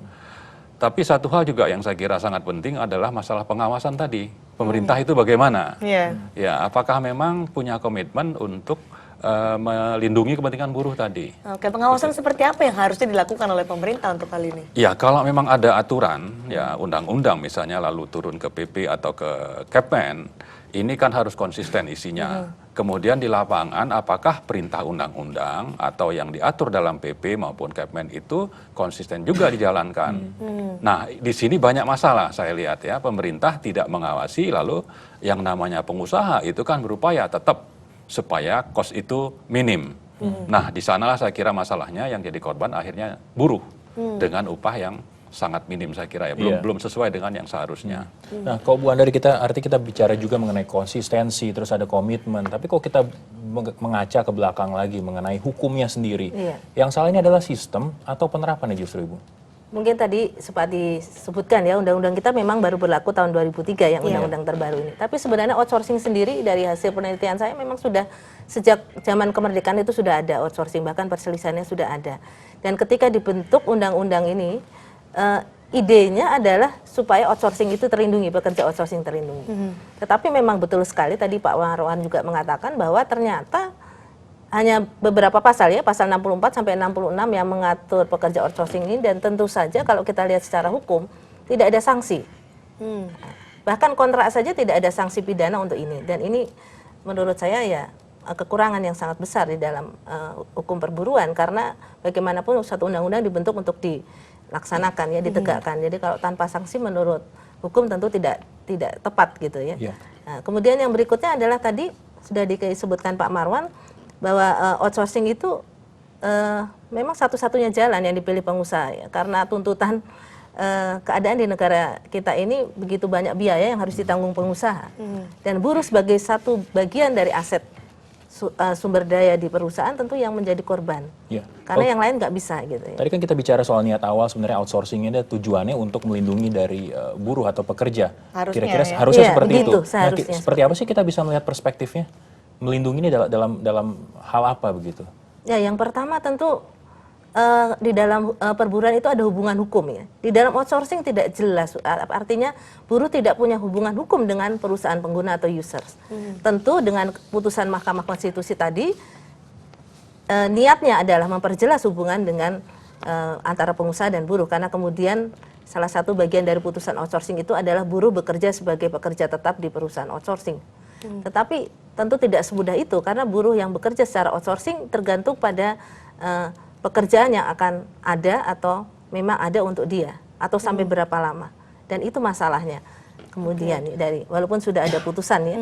Baik, dari perundang-undangan yang sudah ada tadi Undang-Undang Nomor 13 Tahun 2003, apakah undang-undang ini justru membuat buruh dieksploitasi? Artinya mereka dipaksa untuk bekerja dengan sangat keras tapi upahnya tidak memadai.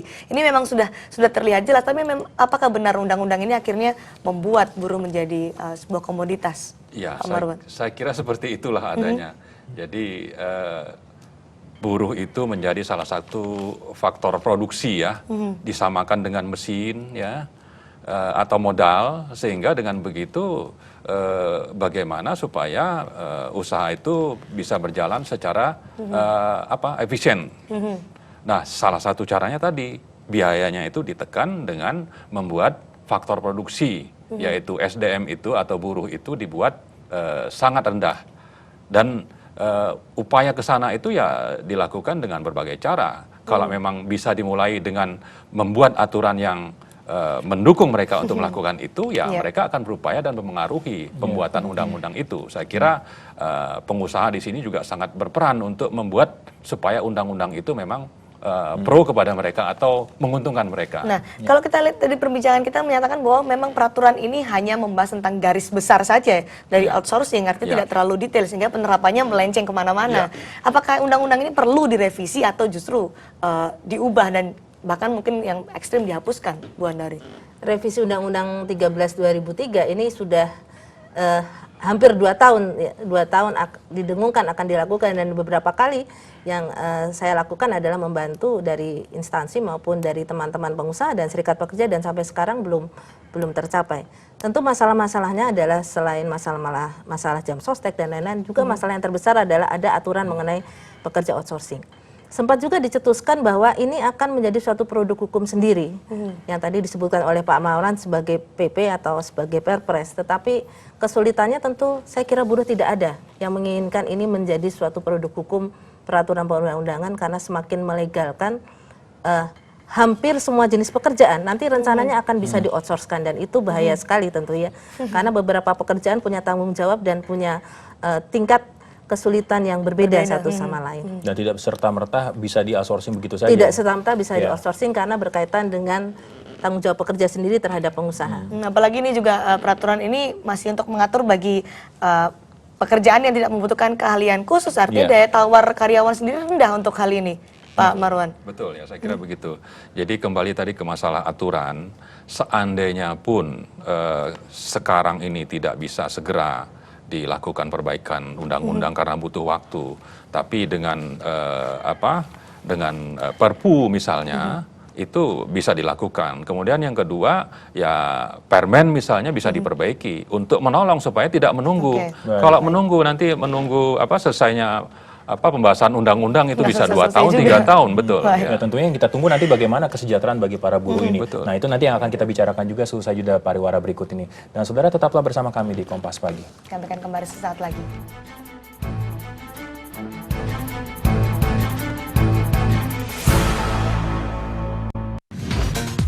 Warna-warni informasi dan referensi mencerahkan pagi.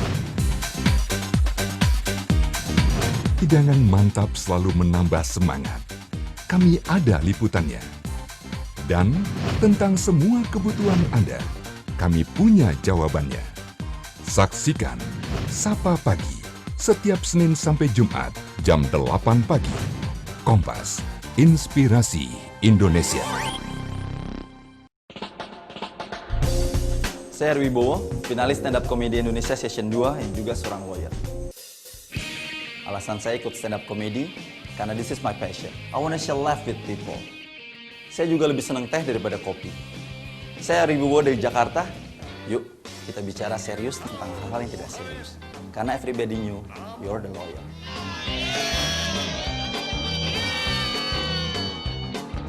Come on, baby.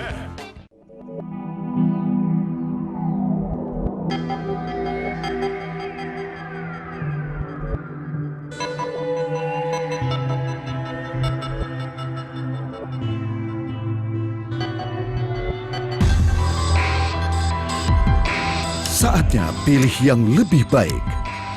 Pilih solusi batuk yang pas dan dipercaya. Comix DT, solusi batuk yang lebih baik.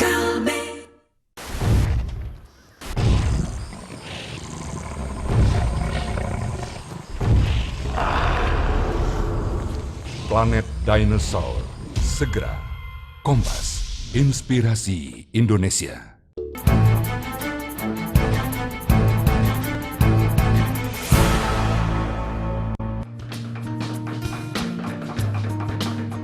Kebutuhan hidup tak bisa direm, penghasilan yang memadai pun mau tak mau harus terus dicari, terutama oleh seorang kepala keluarga. Bertahun-tahun bekerja sebagai buruh pabrik triplek tidak kunjung membuat Sakti bisa menghidupi keluarganya dengan layak. Kondisi yang kini membawanya kepada keadaan sekarang. Sakti kini sukses memiliki sebuah bengkel kerajinan kaligrafi di kampung halamannya di Kecamatan Medan Marelan, Sumatera Utara. Ini kuningan yang sedang kita kerjakan ini harganya per meternya 2 juta sampai 3 juta. 4 tahun lalu, Sakti memberanikan diri meninggalkan pekerjaannya di pabrik.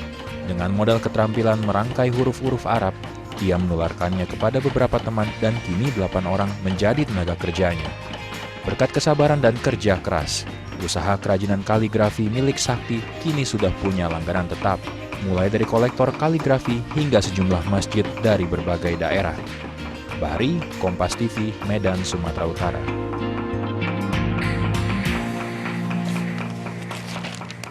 Ya, itu salah satu potret perjuangan buruh ya, karena tidak berhasil menyuarakan aspirasi, mungkin seperti itu akhirnya beralih menjadi wirausaha. Nah, ini tapi juga ada unjuk rasa lagi untuk menuntut perbaikan kesejahteraan yang setiap tahunnya digelar oleh buruh. Ya, dan memang unjuk rasa seperti ini memang selalu terjadi dari waktu ke waktu tiap tahunnya, khususnya di 1 Mei ini, pada saat May Day ini. Dan kita akan lanjutkan lagi perbincangan dengan para narasumber yang sudah hadir di sini. Ibu Andari, kita bicara soal kesejahteraan. Sampai sejauh ini sistem outsourcing sudah seperti apa sih membackup atau mendukung kesejahteraan bagi para buruh? Ya, masalahnya di negara kita itu kan kalau sudah memenuhi UMP atau UMK itu sudah dianggap memenuhi kesejahteraan gitu ya. Padahal itu adalah tuntutan minimal dari seorang buruh. Selama ini yang saya ketahui semua buruh outsourcing itu rata-rata memenuhi UMPN. Atau UMP sekarang ya, UMP tingkat provinsi atau UMK tingkat kabupaten kota. Tapi tuntutannya adalah bukan hanya masalah kesejahteraan dalam arti pengupahan, tapi fasilitas-fasilitas dan hal lain yang seharusnya diterima seorang buruh tidak diterima oleh buruh outsourcing. Asuransi misalnya, seperti asuransi misalnya. Dan seharusnya seperti jam sostek itu kan diikuti oleh semua pekerja. Tetapi banyak sekali pekerja outsourcing yang tidak mendapat jaminan sosial tenaga kerja dan ini bahkan harus diperjuangkan sendiri oleh perusahaan outsourcing yang mensuplai tenaga kerja itu. Gitu. Ini yang dilema juga karena justru biaya-biaya untuk jam sostek kemudian juga asuransi justru memang dipangkas agar biaya untuk SDM-nya murah. Nah, ini kan sangat bertentangan sekali. Apa yang diminta sementara itu adalah menjadi senjata bagi perusahaan untuk bisa mendapatkan sumber daya manusia yang murah. Pak Marwan, gimana untuk hal ini? Bagaimana buruh harus berjuang melalui cara apa lagi ini? Ya, saya kira salah satu faktor yang sangat penting kita harapkan berperan itu adalah pemerintah. Bahwa dikatakan biaya harus ditekan, oke. Tapi bahwa pengusaha juga mengalami begitu banyak biaya-biaya siluman, masalah perizinan dan sebagainya, ini menjadi faktor yang membuat mereka harus memperhitungkan biaya tambahan dibanding yang formal atau yang normal biasa mereka keluarkan.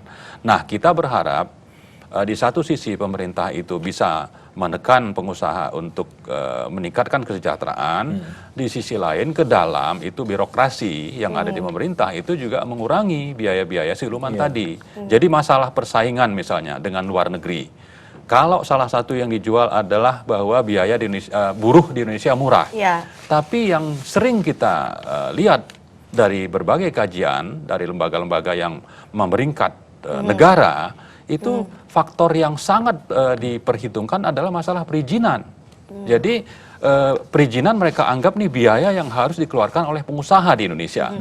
Termasuk juga misalnya di sektor migas juga disebutkan seperti itu bahwa biaya perizinan ini merupakan faktor yang menjadi pengurang minat bagi investor. Jadi artinya pemerintah juga ke dalam diri sendiri itu harus memperbaiki bagaimana supaya biaya siluman itu bisa berkurang sehingga pengusaha itu bisa menambah biaya untuk SDM-nya. Karena sayang sekali akhirnya jadi secara tidak langsung buruh juga yang jadi korban biaya-biaya seperti itu. Nah, kita sekarang akan bergabung dengan salah satu tamu kita juga yang ada di Surabaya dengan Mas Jamaluddin, Ketua Serikat Buruh se-Jawa Timur.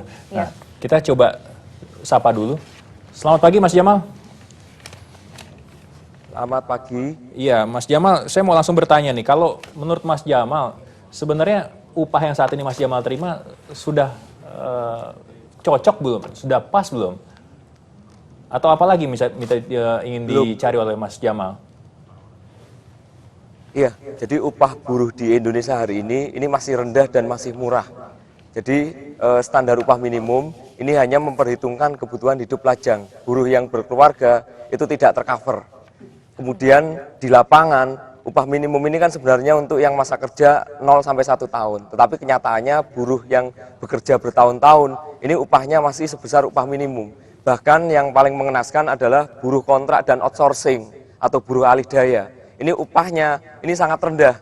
Temuan kami di wilayah-wilayah Jawa Timur, di Sidoarjo, Surabaya, dan yang lain-lain, upah yang diterima oleh para buruh alih daya dan buruh kontrak ini bahkan hanya sebesar 300 sampai dengan 500 ribu. Nah ini bagaimana mereka bisa hidup sejahtera, ini masih mimpi. Jadi para buruh ini masih banyak yang terpuruk dalam kemiskinan karena tingkat upahnya sangat rendah dan murah. Dan kalau kita bicara soal angka Mas Jamal, kira-kira idealnya berapa sih kalau untuk bisa, untuk Jawa Timur misalnya?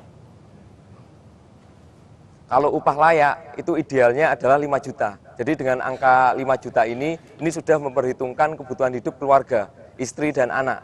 Selama ini yang ada ini kan upah minimum yang saya sampaikan tadi, standarnya hanya lajang. Dan parameternya ini betul-betul 46 komponen kebutuhan hidup layak yang disebut layak, ini sangat minim sekali. Dan saat ini yang sedang berlaku berapa Mas? Nominal yang sedang berlaku di sana saat ini berapa? Kalau di kota Surabaya, upah minimumnya tertinggi di Jawa Timur 1.257. Kemudian yang terendah ini ada di Kabupaten Ponorogo dan Kabupaten Pacitan, Jawa Timur, 745 dan 750 ribu. Jadi di Jawa Timur saja ini terjadi kesenjangan upah yang sangat luar biasa.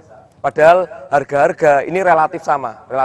Tetapi di satu provinsi ini terjadi gap lebih dari 500 ribu untuk masalah pengupahan. Kalau kita bandingkan dengan DKI Jakarta, kemudian di Jawa Barat dan Banten yang sudah ada upah sektoral, upah di Jawa Timur ini termasuk relatif rendah.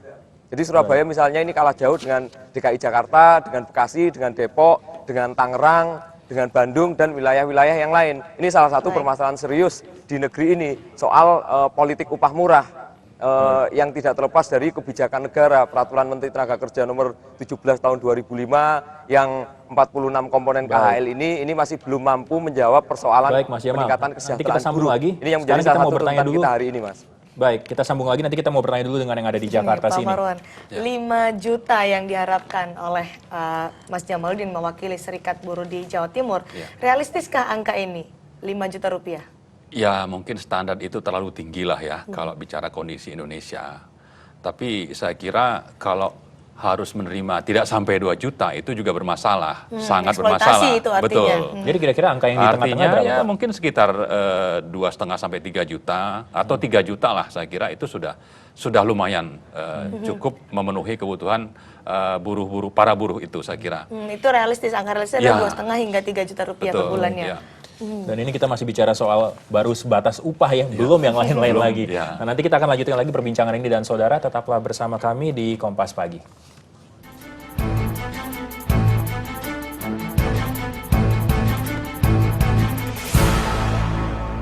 Selamat datang di 180 derajat. Mereka punya cerita. Saya selalu bilang bahwa yang pernah dibilang oleh Ki Hajar Dewantara bahwa pendidikan bisa menentukan apa yang baik untuk diri kita. Mereka punya inspirasi. Pun yang terjadi kita hari ini boleh lemah, boleh mundur, boleh gagal, boleh kalah. Tapi selama masih ada sinar matahari, sukses pasti. Semua digali dengan cara Panji. Seperti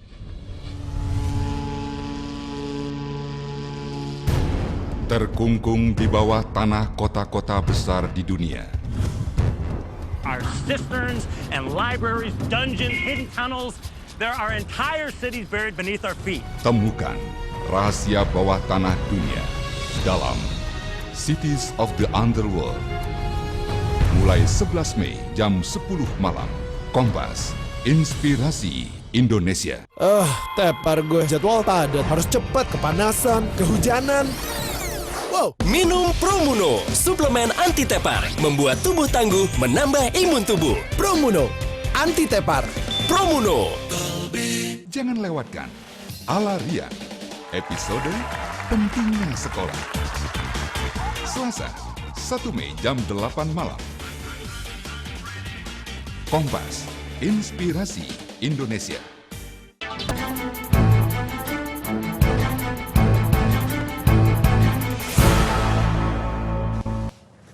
Ya, saudara, Anda masih bersama kami di Kompas Pagi dan kami akan langsung bertanya kepada Mas Jamal yang sekarang sudah ada di Surabaya. Mas Jamal, tadi sebelum jeda pariwara Pak Marwan sempat menanggapi pernyataan Anda tadi bagaimana idealnya seharusnya dapat 5 juta. Tapi kira-kira menurut Pak Marwan yang tengah-tengah mungkin 2,5 sampai 3 juta. Bagaimana menurut Anda? Ya, jadi sekarang ini upah minimum tertinggi di Indonesia ini ada di DKI Jakarta. Upah minimum untuk sektor otomotif sekitar 1.900.000-an. Nah, ini sekali lagi yang kita sampaikan bahwa sesuai dengan peraturan perundang-undangan yang ada, upah minimum ini untuk masa kerja 0 sampai 1 tahun. Jadi yang untuk pekerja yang masa kerja tersebut, ini upahnya sudah 1.900.000. Jadi untuk pekerja yang sudah berkeluarga dan bermasa kerja lebih dari 5 tahun, kalau menurut kami itu sangat realistis dengan rate yang 5 juta. Baik. Iya. Itu karena konsepnya adalah konsep upah layak. Jadi ada upah layak nasional. Ya seperti standar PNS yang ada sekarang. Jadi PNS yang ada sekarang ini di seluruh Indonesia ini gajinya sama atau upahnya sama. Nah harusnya buruh ini juga ada standar upah layak nasional yang demikian. Mengacu ke PNS. Termasuk di PNS ini ada juga tunjangan untuk keluarga. Nah itu yang harusnya didapatkan pula oleh buruh. Karena kan sama-sama pekerja sebenarnya. Dan sama-sama manusia. Dan itu juga dijamin dalam undang-undang. Baik. Ibu Andari, kalau kita bicara, ini ngomong soal upah, tapi ternyata kan masih banyak faktor-faktor lain yang perlu diperhatikan kalau kita bicara soal buruh. Salah satunya mengenai fasilitas. Dan yang ada di situ misalnya asuransi kesehatan. Ya, perlindungan terhadap buruh sendiri. Betul. Kalau seandainya ini ditanggung kan sebenarnya sudah cukup menekan kos dari si buruh bersangkutan begitu Bu ya. Kira-kira bagaimana nih Bu? Harus dihadapi seperti apa? Masalahnya selama ini kan di dalam perhitungan komponen upah dalam peraturan perundang-undangan itu hanya upah pokok, tunjangan tetap dan tunjangan tidak tetap ya. Dan ini masih berlaku sampai sekarang PP 8 tahun 81 tentang perlindungan upah. Dan kemudian komponen-komponen berikutnya yang mendukung mengenai kesejahteraan buruh itu tidak diatur secara khusus dalam satu peraturan perundang-undangan ketenaga kerjaan, sehingga ini tentu kembalinya kepada komitmen pengusaha dan itu agak repot bagi akhirnya itu jadi dikesampingkan juga bagi buruh ya, ya untuk menuntut kan, karena buruh hanya bisa menuntut apa yang menjadi bagian dari komponen upah. Di luar itu tidak bisa. Baik, artinya untuk perlindungan buruh sendiri, apakah yang nantinya bisa didapatkan oleh buruh, terutama tentang jam sostek, asuransi, ini menjadi hal-hal yang realistis nggak untuk kedepannya, Pak Marwan? Iya, sangat-sangat realistis ya. Jika pemerintah mau, Betul. mau mendorong lagi, ini jadi, kuncinya di pemerintah artinya. Betul, dan ini perlu dituliskan minimal dalam keputusan Menteri, Kepmen. Dengan begitu ada pegangan bagi kedua belah pihak. Untuk yang tidak mau bayar dari pihak pengusaha itu jadi tidak bisa kan. Lalu dari buruh juga ada dasar untuk menuntut. Tapi kalau dibuat abu-abu tidak ada aturan ya seperti sekarang ini terus. Tiap tahun kita terus demo begitu. Saya juga termasuk yang ikut demo nanti ya. Atau dari dulu-dulu juga ikut demo sebetulnya. Bahkan kalau kita bicara soal hukum sebenarnya sudah diatur mengenai masa pengangkatan dan lain sebagainya Bu ya. Tapi selalu melewati saja batas-batas seperti itu Ibu ya. Iya, seperti itu. Nah untuk Undang-Undang Badan Penyelenggara Jaminan Sosial sendiri atau BPJS yang kemarin sudah disahkan, itu apakah ini juga suatu kemenangan besar untuk buruh Indonesia atau justru ini perjuangan lagi untuk bisa awal dari perjuangan mengawasi baru lagi untuk pelaksanaan ini? Betul, saya kira selalu seperti itu. Kita lihat nanti berapa lama mereka akan menerapkan. Kalau memang belum ya artinya memang perjuangan perlu dilanjutkan. Karena faktanya selama ini seperti itu. Buruh bukan hanya di Indonesia saja kalau kita bicara. Bahkan kita juga mengekspor kan keluar dalam kutip untuk perlindungan ini karena kemarin kita tahu 3 tenaga kerja Indonesia di Malaysia ditembak hingga akhirnya meninggal dunia. Ada dugaan-dugaan pula yang muncul setelah itu. Ini gimana untuk perlindungan kepada TKI kita ini dari sisi hukum sendiri Bu Andari? Nah, itu masalahnya kan bagaimana selama ini yang terjadi menurut saya adalah kerjasama antar instansi yang berwenang di luar negeri. Selama ini pernyataannya adalah bahwa buruh kalau bekerja secara ilegal itu bukan menjadi tanggung jawab bidang ketenaga kerjaan. Begitu buruh bekerja di luar negeri atau seorang warga negara Indonesia bekerja di luar negeri tanpa dokumen, itu adalah tanggung jawab Departemen Luar Negeri, bukan tanggung jawab Ketenagakerjaan maupun BNP 2 TKI. Tapi masalahnya kan tidak semudah itu ya, karena yang mengetahui buruh itu bekerja di mana dan sebagainya seharusnya tidak hanya Departemen Luar Negeri saya kira. Kemudian yang kedua menjadi masalah adalah memang buruh-buruh kita yang bekerja secara ilegal itu memang mungkin tidak punya pilihan lain gitu ya. Artinya karena kebutuhan untuk menghidupi diri sendiri ataupun keluarga terpaksa dia secara ilegal bekerja. Dan kemudian yang ditangkap oleh negara-negara lain adalah ini biaya murah gitu ya. Biaya murah tanpa ikatan dan sebagainya. Sehingga paspor juga tidak menjadi suatu keharusan. Dan ini kemudianlah timbul masalah-masalah yang terakhir seperti kita ketahui ini. Jadi memang tidak ada perlindungan hukum yang kuat terhadap mereka gitu. Ya, dan seperti apa kira-kira Pak Marwan kalau kita bicara ke depannya seharusnya idealnya perlindungan bagi para TKI kita di luar negeri seperti apa? Tadi kan Bu Andari bicara soal kerjasama antara badan-badan yang berwenang. Ada hal-hal lain di luar itu kira-kira? Saya kira untuk negara-negara yang TKI kita itu jumlahnya besar, kita sangat mengharapkan pemerintah itu membuka kantor khusus untuk menangani mereka. Dan terutama saya kira dari aspek hukum ya. Nah, ini sangat mendesak. Justru di dalam negeri sendiri pun ya kalau kita melihat ada masalah buruh, mereka itu tidak bisa untuk menggugat karena tidak punya uang untuk menyewa lawyer.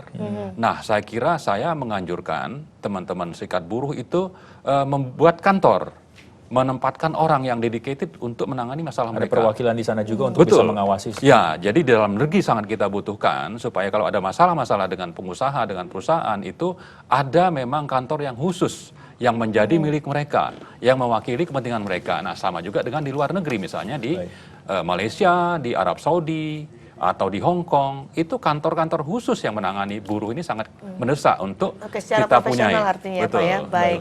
Kita coba tanya ke Mas Jamal lagi yang ada di Surabaya. Mas Jamal, May Day hari ini. Hari ini 1 Mei merupakan Hari Buruh Internasional. Apa yang direncanakan akan dilakukan oleh teman-teman buruh yang ada di Surabaya sana? Ya, jadi kami hari ini puluhan ribu buruh dari daerah-daerah atau kota-kota industri di Jawa Timur ini akan turun ke jalan ke kantor Gubernur Jawa Timur. Kita menyuarakan, mengaspirasikan manifesto buruh. Ada tuntutan-tuntutan yang kita usung. Yang pertama adalah soal pelaksanaan Undang-Undang Nomor 24 Tahun 2011 tentang Badan Penyelenggara Jaminan Sosial. Jadi kita minta dua ke pemerintah Provinsi Jawa Timur dan pemerintah pusat soal kesiapan pelaksanaan sistem jaminan kesehatan untuk seluruh rakyat seumur hidup. Dan yang kedua adalah soal kesiapan implementasi dari sistem jaminan pensiun yang sesuai Undang-Undang BPJS ini harus mulai efektif berlaku 1 Juni tahun 2015. Itu tuntutan yang utama. Tuntutan berikutnya adalah penghapusan sistem outsourcing. Kita minta PPJP, perusahaan penyedia jasa pekerja atau provider outsourcing di Jawa Timur ini, Kabupaten Sidoarjo ini yang terburuk di Indonesia, praktek outsourcingnya. Banyak sekali pelanggaran-pelanggaran. Jadi outsourcing ini di sektor produksi, kemudian banyak pelanggaran normatif, upah di bawah UMK, dan yang lain-lain. Kemudian kita minta buruh outsourcing ini diangkat jadi karyawan tetap. Tuntutan yang lain adalah soal upah layak yang tadi didiskusikan. Jadi kita mendesak adanya reformasi sistem pengupahan yang menuju sistem upah yang lebih adil dan layak. Bentuknya adalah kebijakannya revisi Permenaker Nomor 17 Tahun 2005 tentang komponen KHL, 46 komponen KHL yang sangat minim itu kita minta direvisi supaya bisa menjawab kebutuhan hidup buruh yang sudah berkeluarga dan lebih real. Kemudian yang terakhir kita menolak kenaikan harga BBM dan minta kebijakan-kebijakan penganggaran yang lebih berpihak kepada kepentingan buruh, subsidi perumahan, subsidi pendidikan, dan Jadi, yang lain-lain. Mas Jamal, yang pasti jaminannya hari ini akan berlangsung dengan damai ya aksinya ya? Meskipun melibatkan puluhan ribu buruh Iya, seperti yang karena Anda janjikan tadi. hari ini tujuan kita adalah kita ingin adanya respon. Di Jawa Timur, kita menginginkan gubernur bisa menemui kita secara langsung dan merespon tuntutan-tuntutan buruh yang menjadi kewenangan dari pemerintah Provinsi Jawa Timur, misalnya soal pengawasan ketenagakerjaan terkait outsourcing dan yang lain sebagainya, kita minta itu langsung dipenuhi, ada eksekusi, ada implementasi, kemudian yang menjadi otoritas pemerintah pusat, kita minta gubernur untuk meneruskan ke Presiden SBY dan DPR RI.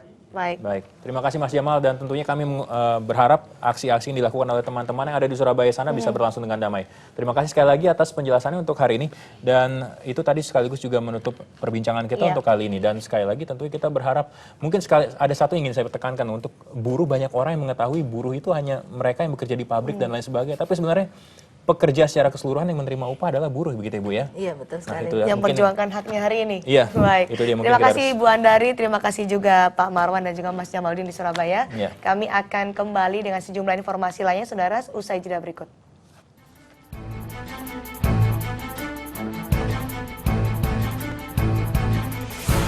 Seharian beraktivitas. Bersama saya Raditya Dika dan komik-komik Indonesia hanya di Komik Action. Mereka berkumpul dan siap menghibur. Saya serius sama kamu, pacaran yuk. Tidak. Udah, kita belanja yuk. Yuk, dia bilang gitu. Komik Action. Kompas, inspirasi Indonesia. Tepar gue. Jadwal padat, harus cepat, kepanasan, kehujanan. Wow. Minum Promuno, suplemen anti tepar, membuat tubuh tangguh, menambah imun tubuh. Promuno, anti tepar. Promuno.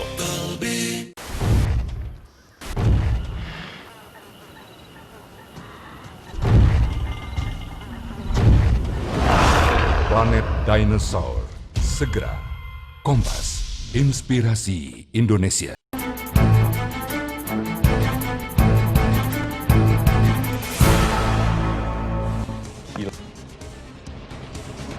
Militer Inggris bersiaga untuk menjaga keamanan menjelang Olimpiade musim panas di London.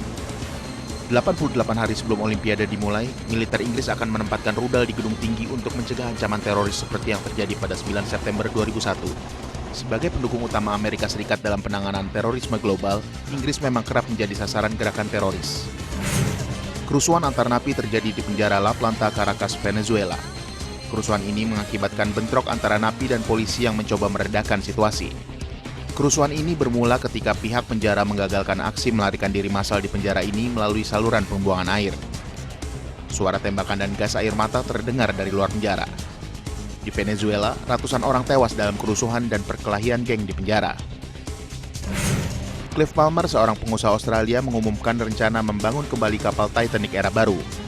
Pasca tenggelam 100 tahun lalu, Titanic akan dibangkitkan kembali sesuai dengan bentuk aslinya. Kapal Titanic baru ini rencananya berlayar mengikuti rute lamanya, yaitu dari Inggris menuju Amerika Utara. 30 orang tewas dan 200 lainnya hilang ketika sebuah kapal feri terbalik di Sungai Brahmaputra di India bagian utara. Ya, penyelamatan oleh tim SAR terus dilakukan.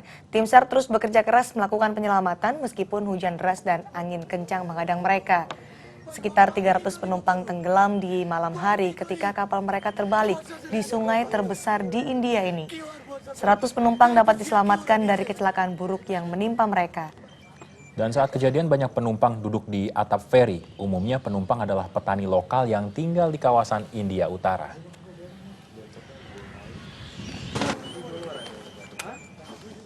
Ya saudara, kami masih memiliki berbagai macam informasi pilihan untuk Anda simak nantinya. Kami akan kembali usai jeda berikut.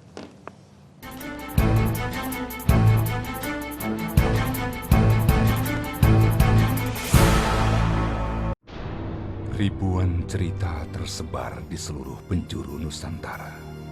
Di Dieng ini ada satu kenekanan penjadi. Tertutur dari satu generasi ke generasi berikutnya. Jadi ketika lahir Anda itu masih normal. Masih normal. Gak ada lift yang berhenti di lantai 4. 4 dan unsur 4 ya? Betul. Dan juga di lantai 13. Ada kebenaran apa di baliknya? Mitos. Hanya di Kompas, inspirasi Indonesia. Warna-warni informasi dan referensi mencerahkan pagi. Hidangan mantap selalu menambah semangat. Kami ada liputannya. Dan tentang semua kebutuhan Anda, kami punya jawabannya. Saksikan Sapa Pagi setiap Senin sampai Jumat jam 8 pagi. Kompas, inspirasi Indonesia. When the Earth is being threatened, almighty heroes assemble. Marvel The Avengers, only in theater May 2012. Supported by Cinemax. Polytron memang punya cerita, punya rahasia, punya makna, punya inspirasi. Semua digali dengan cara panjang. Saksikan di 180 derajat. Kompas, inspirasi Indonesia.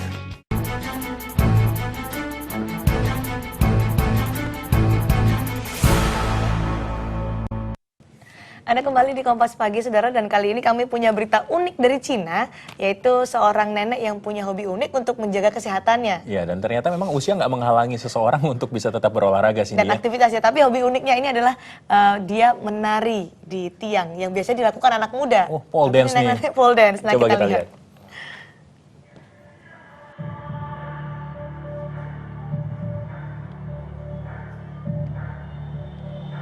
Sun Fengchin punya hobi yang tak umum untuk usianya. Saat perempuan lain seusianya berolahraga tai chi atau senam ringan, Fengchin yang berusia 60 tahun melakukan pole dance atau menari di tiang sebagai hobi yang disukainya. Meliuk, menari, dan berpeluh. Layaknya penari pole dance sesungguhnya, Fengchin lincah menari mengikuti gerakan musik. Nenek yang tinggal di kota Nanjing ini mengikuti pole dance setelah melihat video di internet. Karena tertarik, ia mencari kelas pole dance di kotanya. 钢管舞呢，它是一种很特殊的舞蹈，比如讲杠外的运动嘛，就是跳起来的舞蹈很优美，特别是女人跳起来很有一种女人味儿，很妖娆、妩媚，还有一种青春的风采，还有一种性感。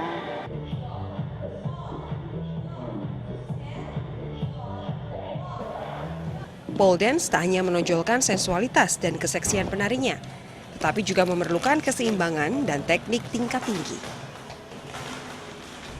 Jenis tarian ini memang sedang populer di kota besar. Banyak perempuan tertarik mengikutinya karena gerakannya yang menyenangkan.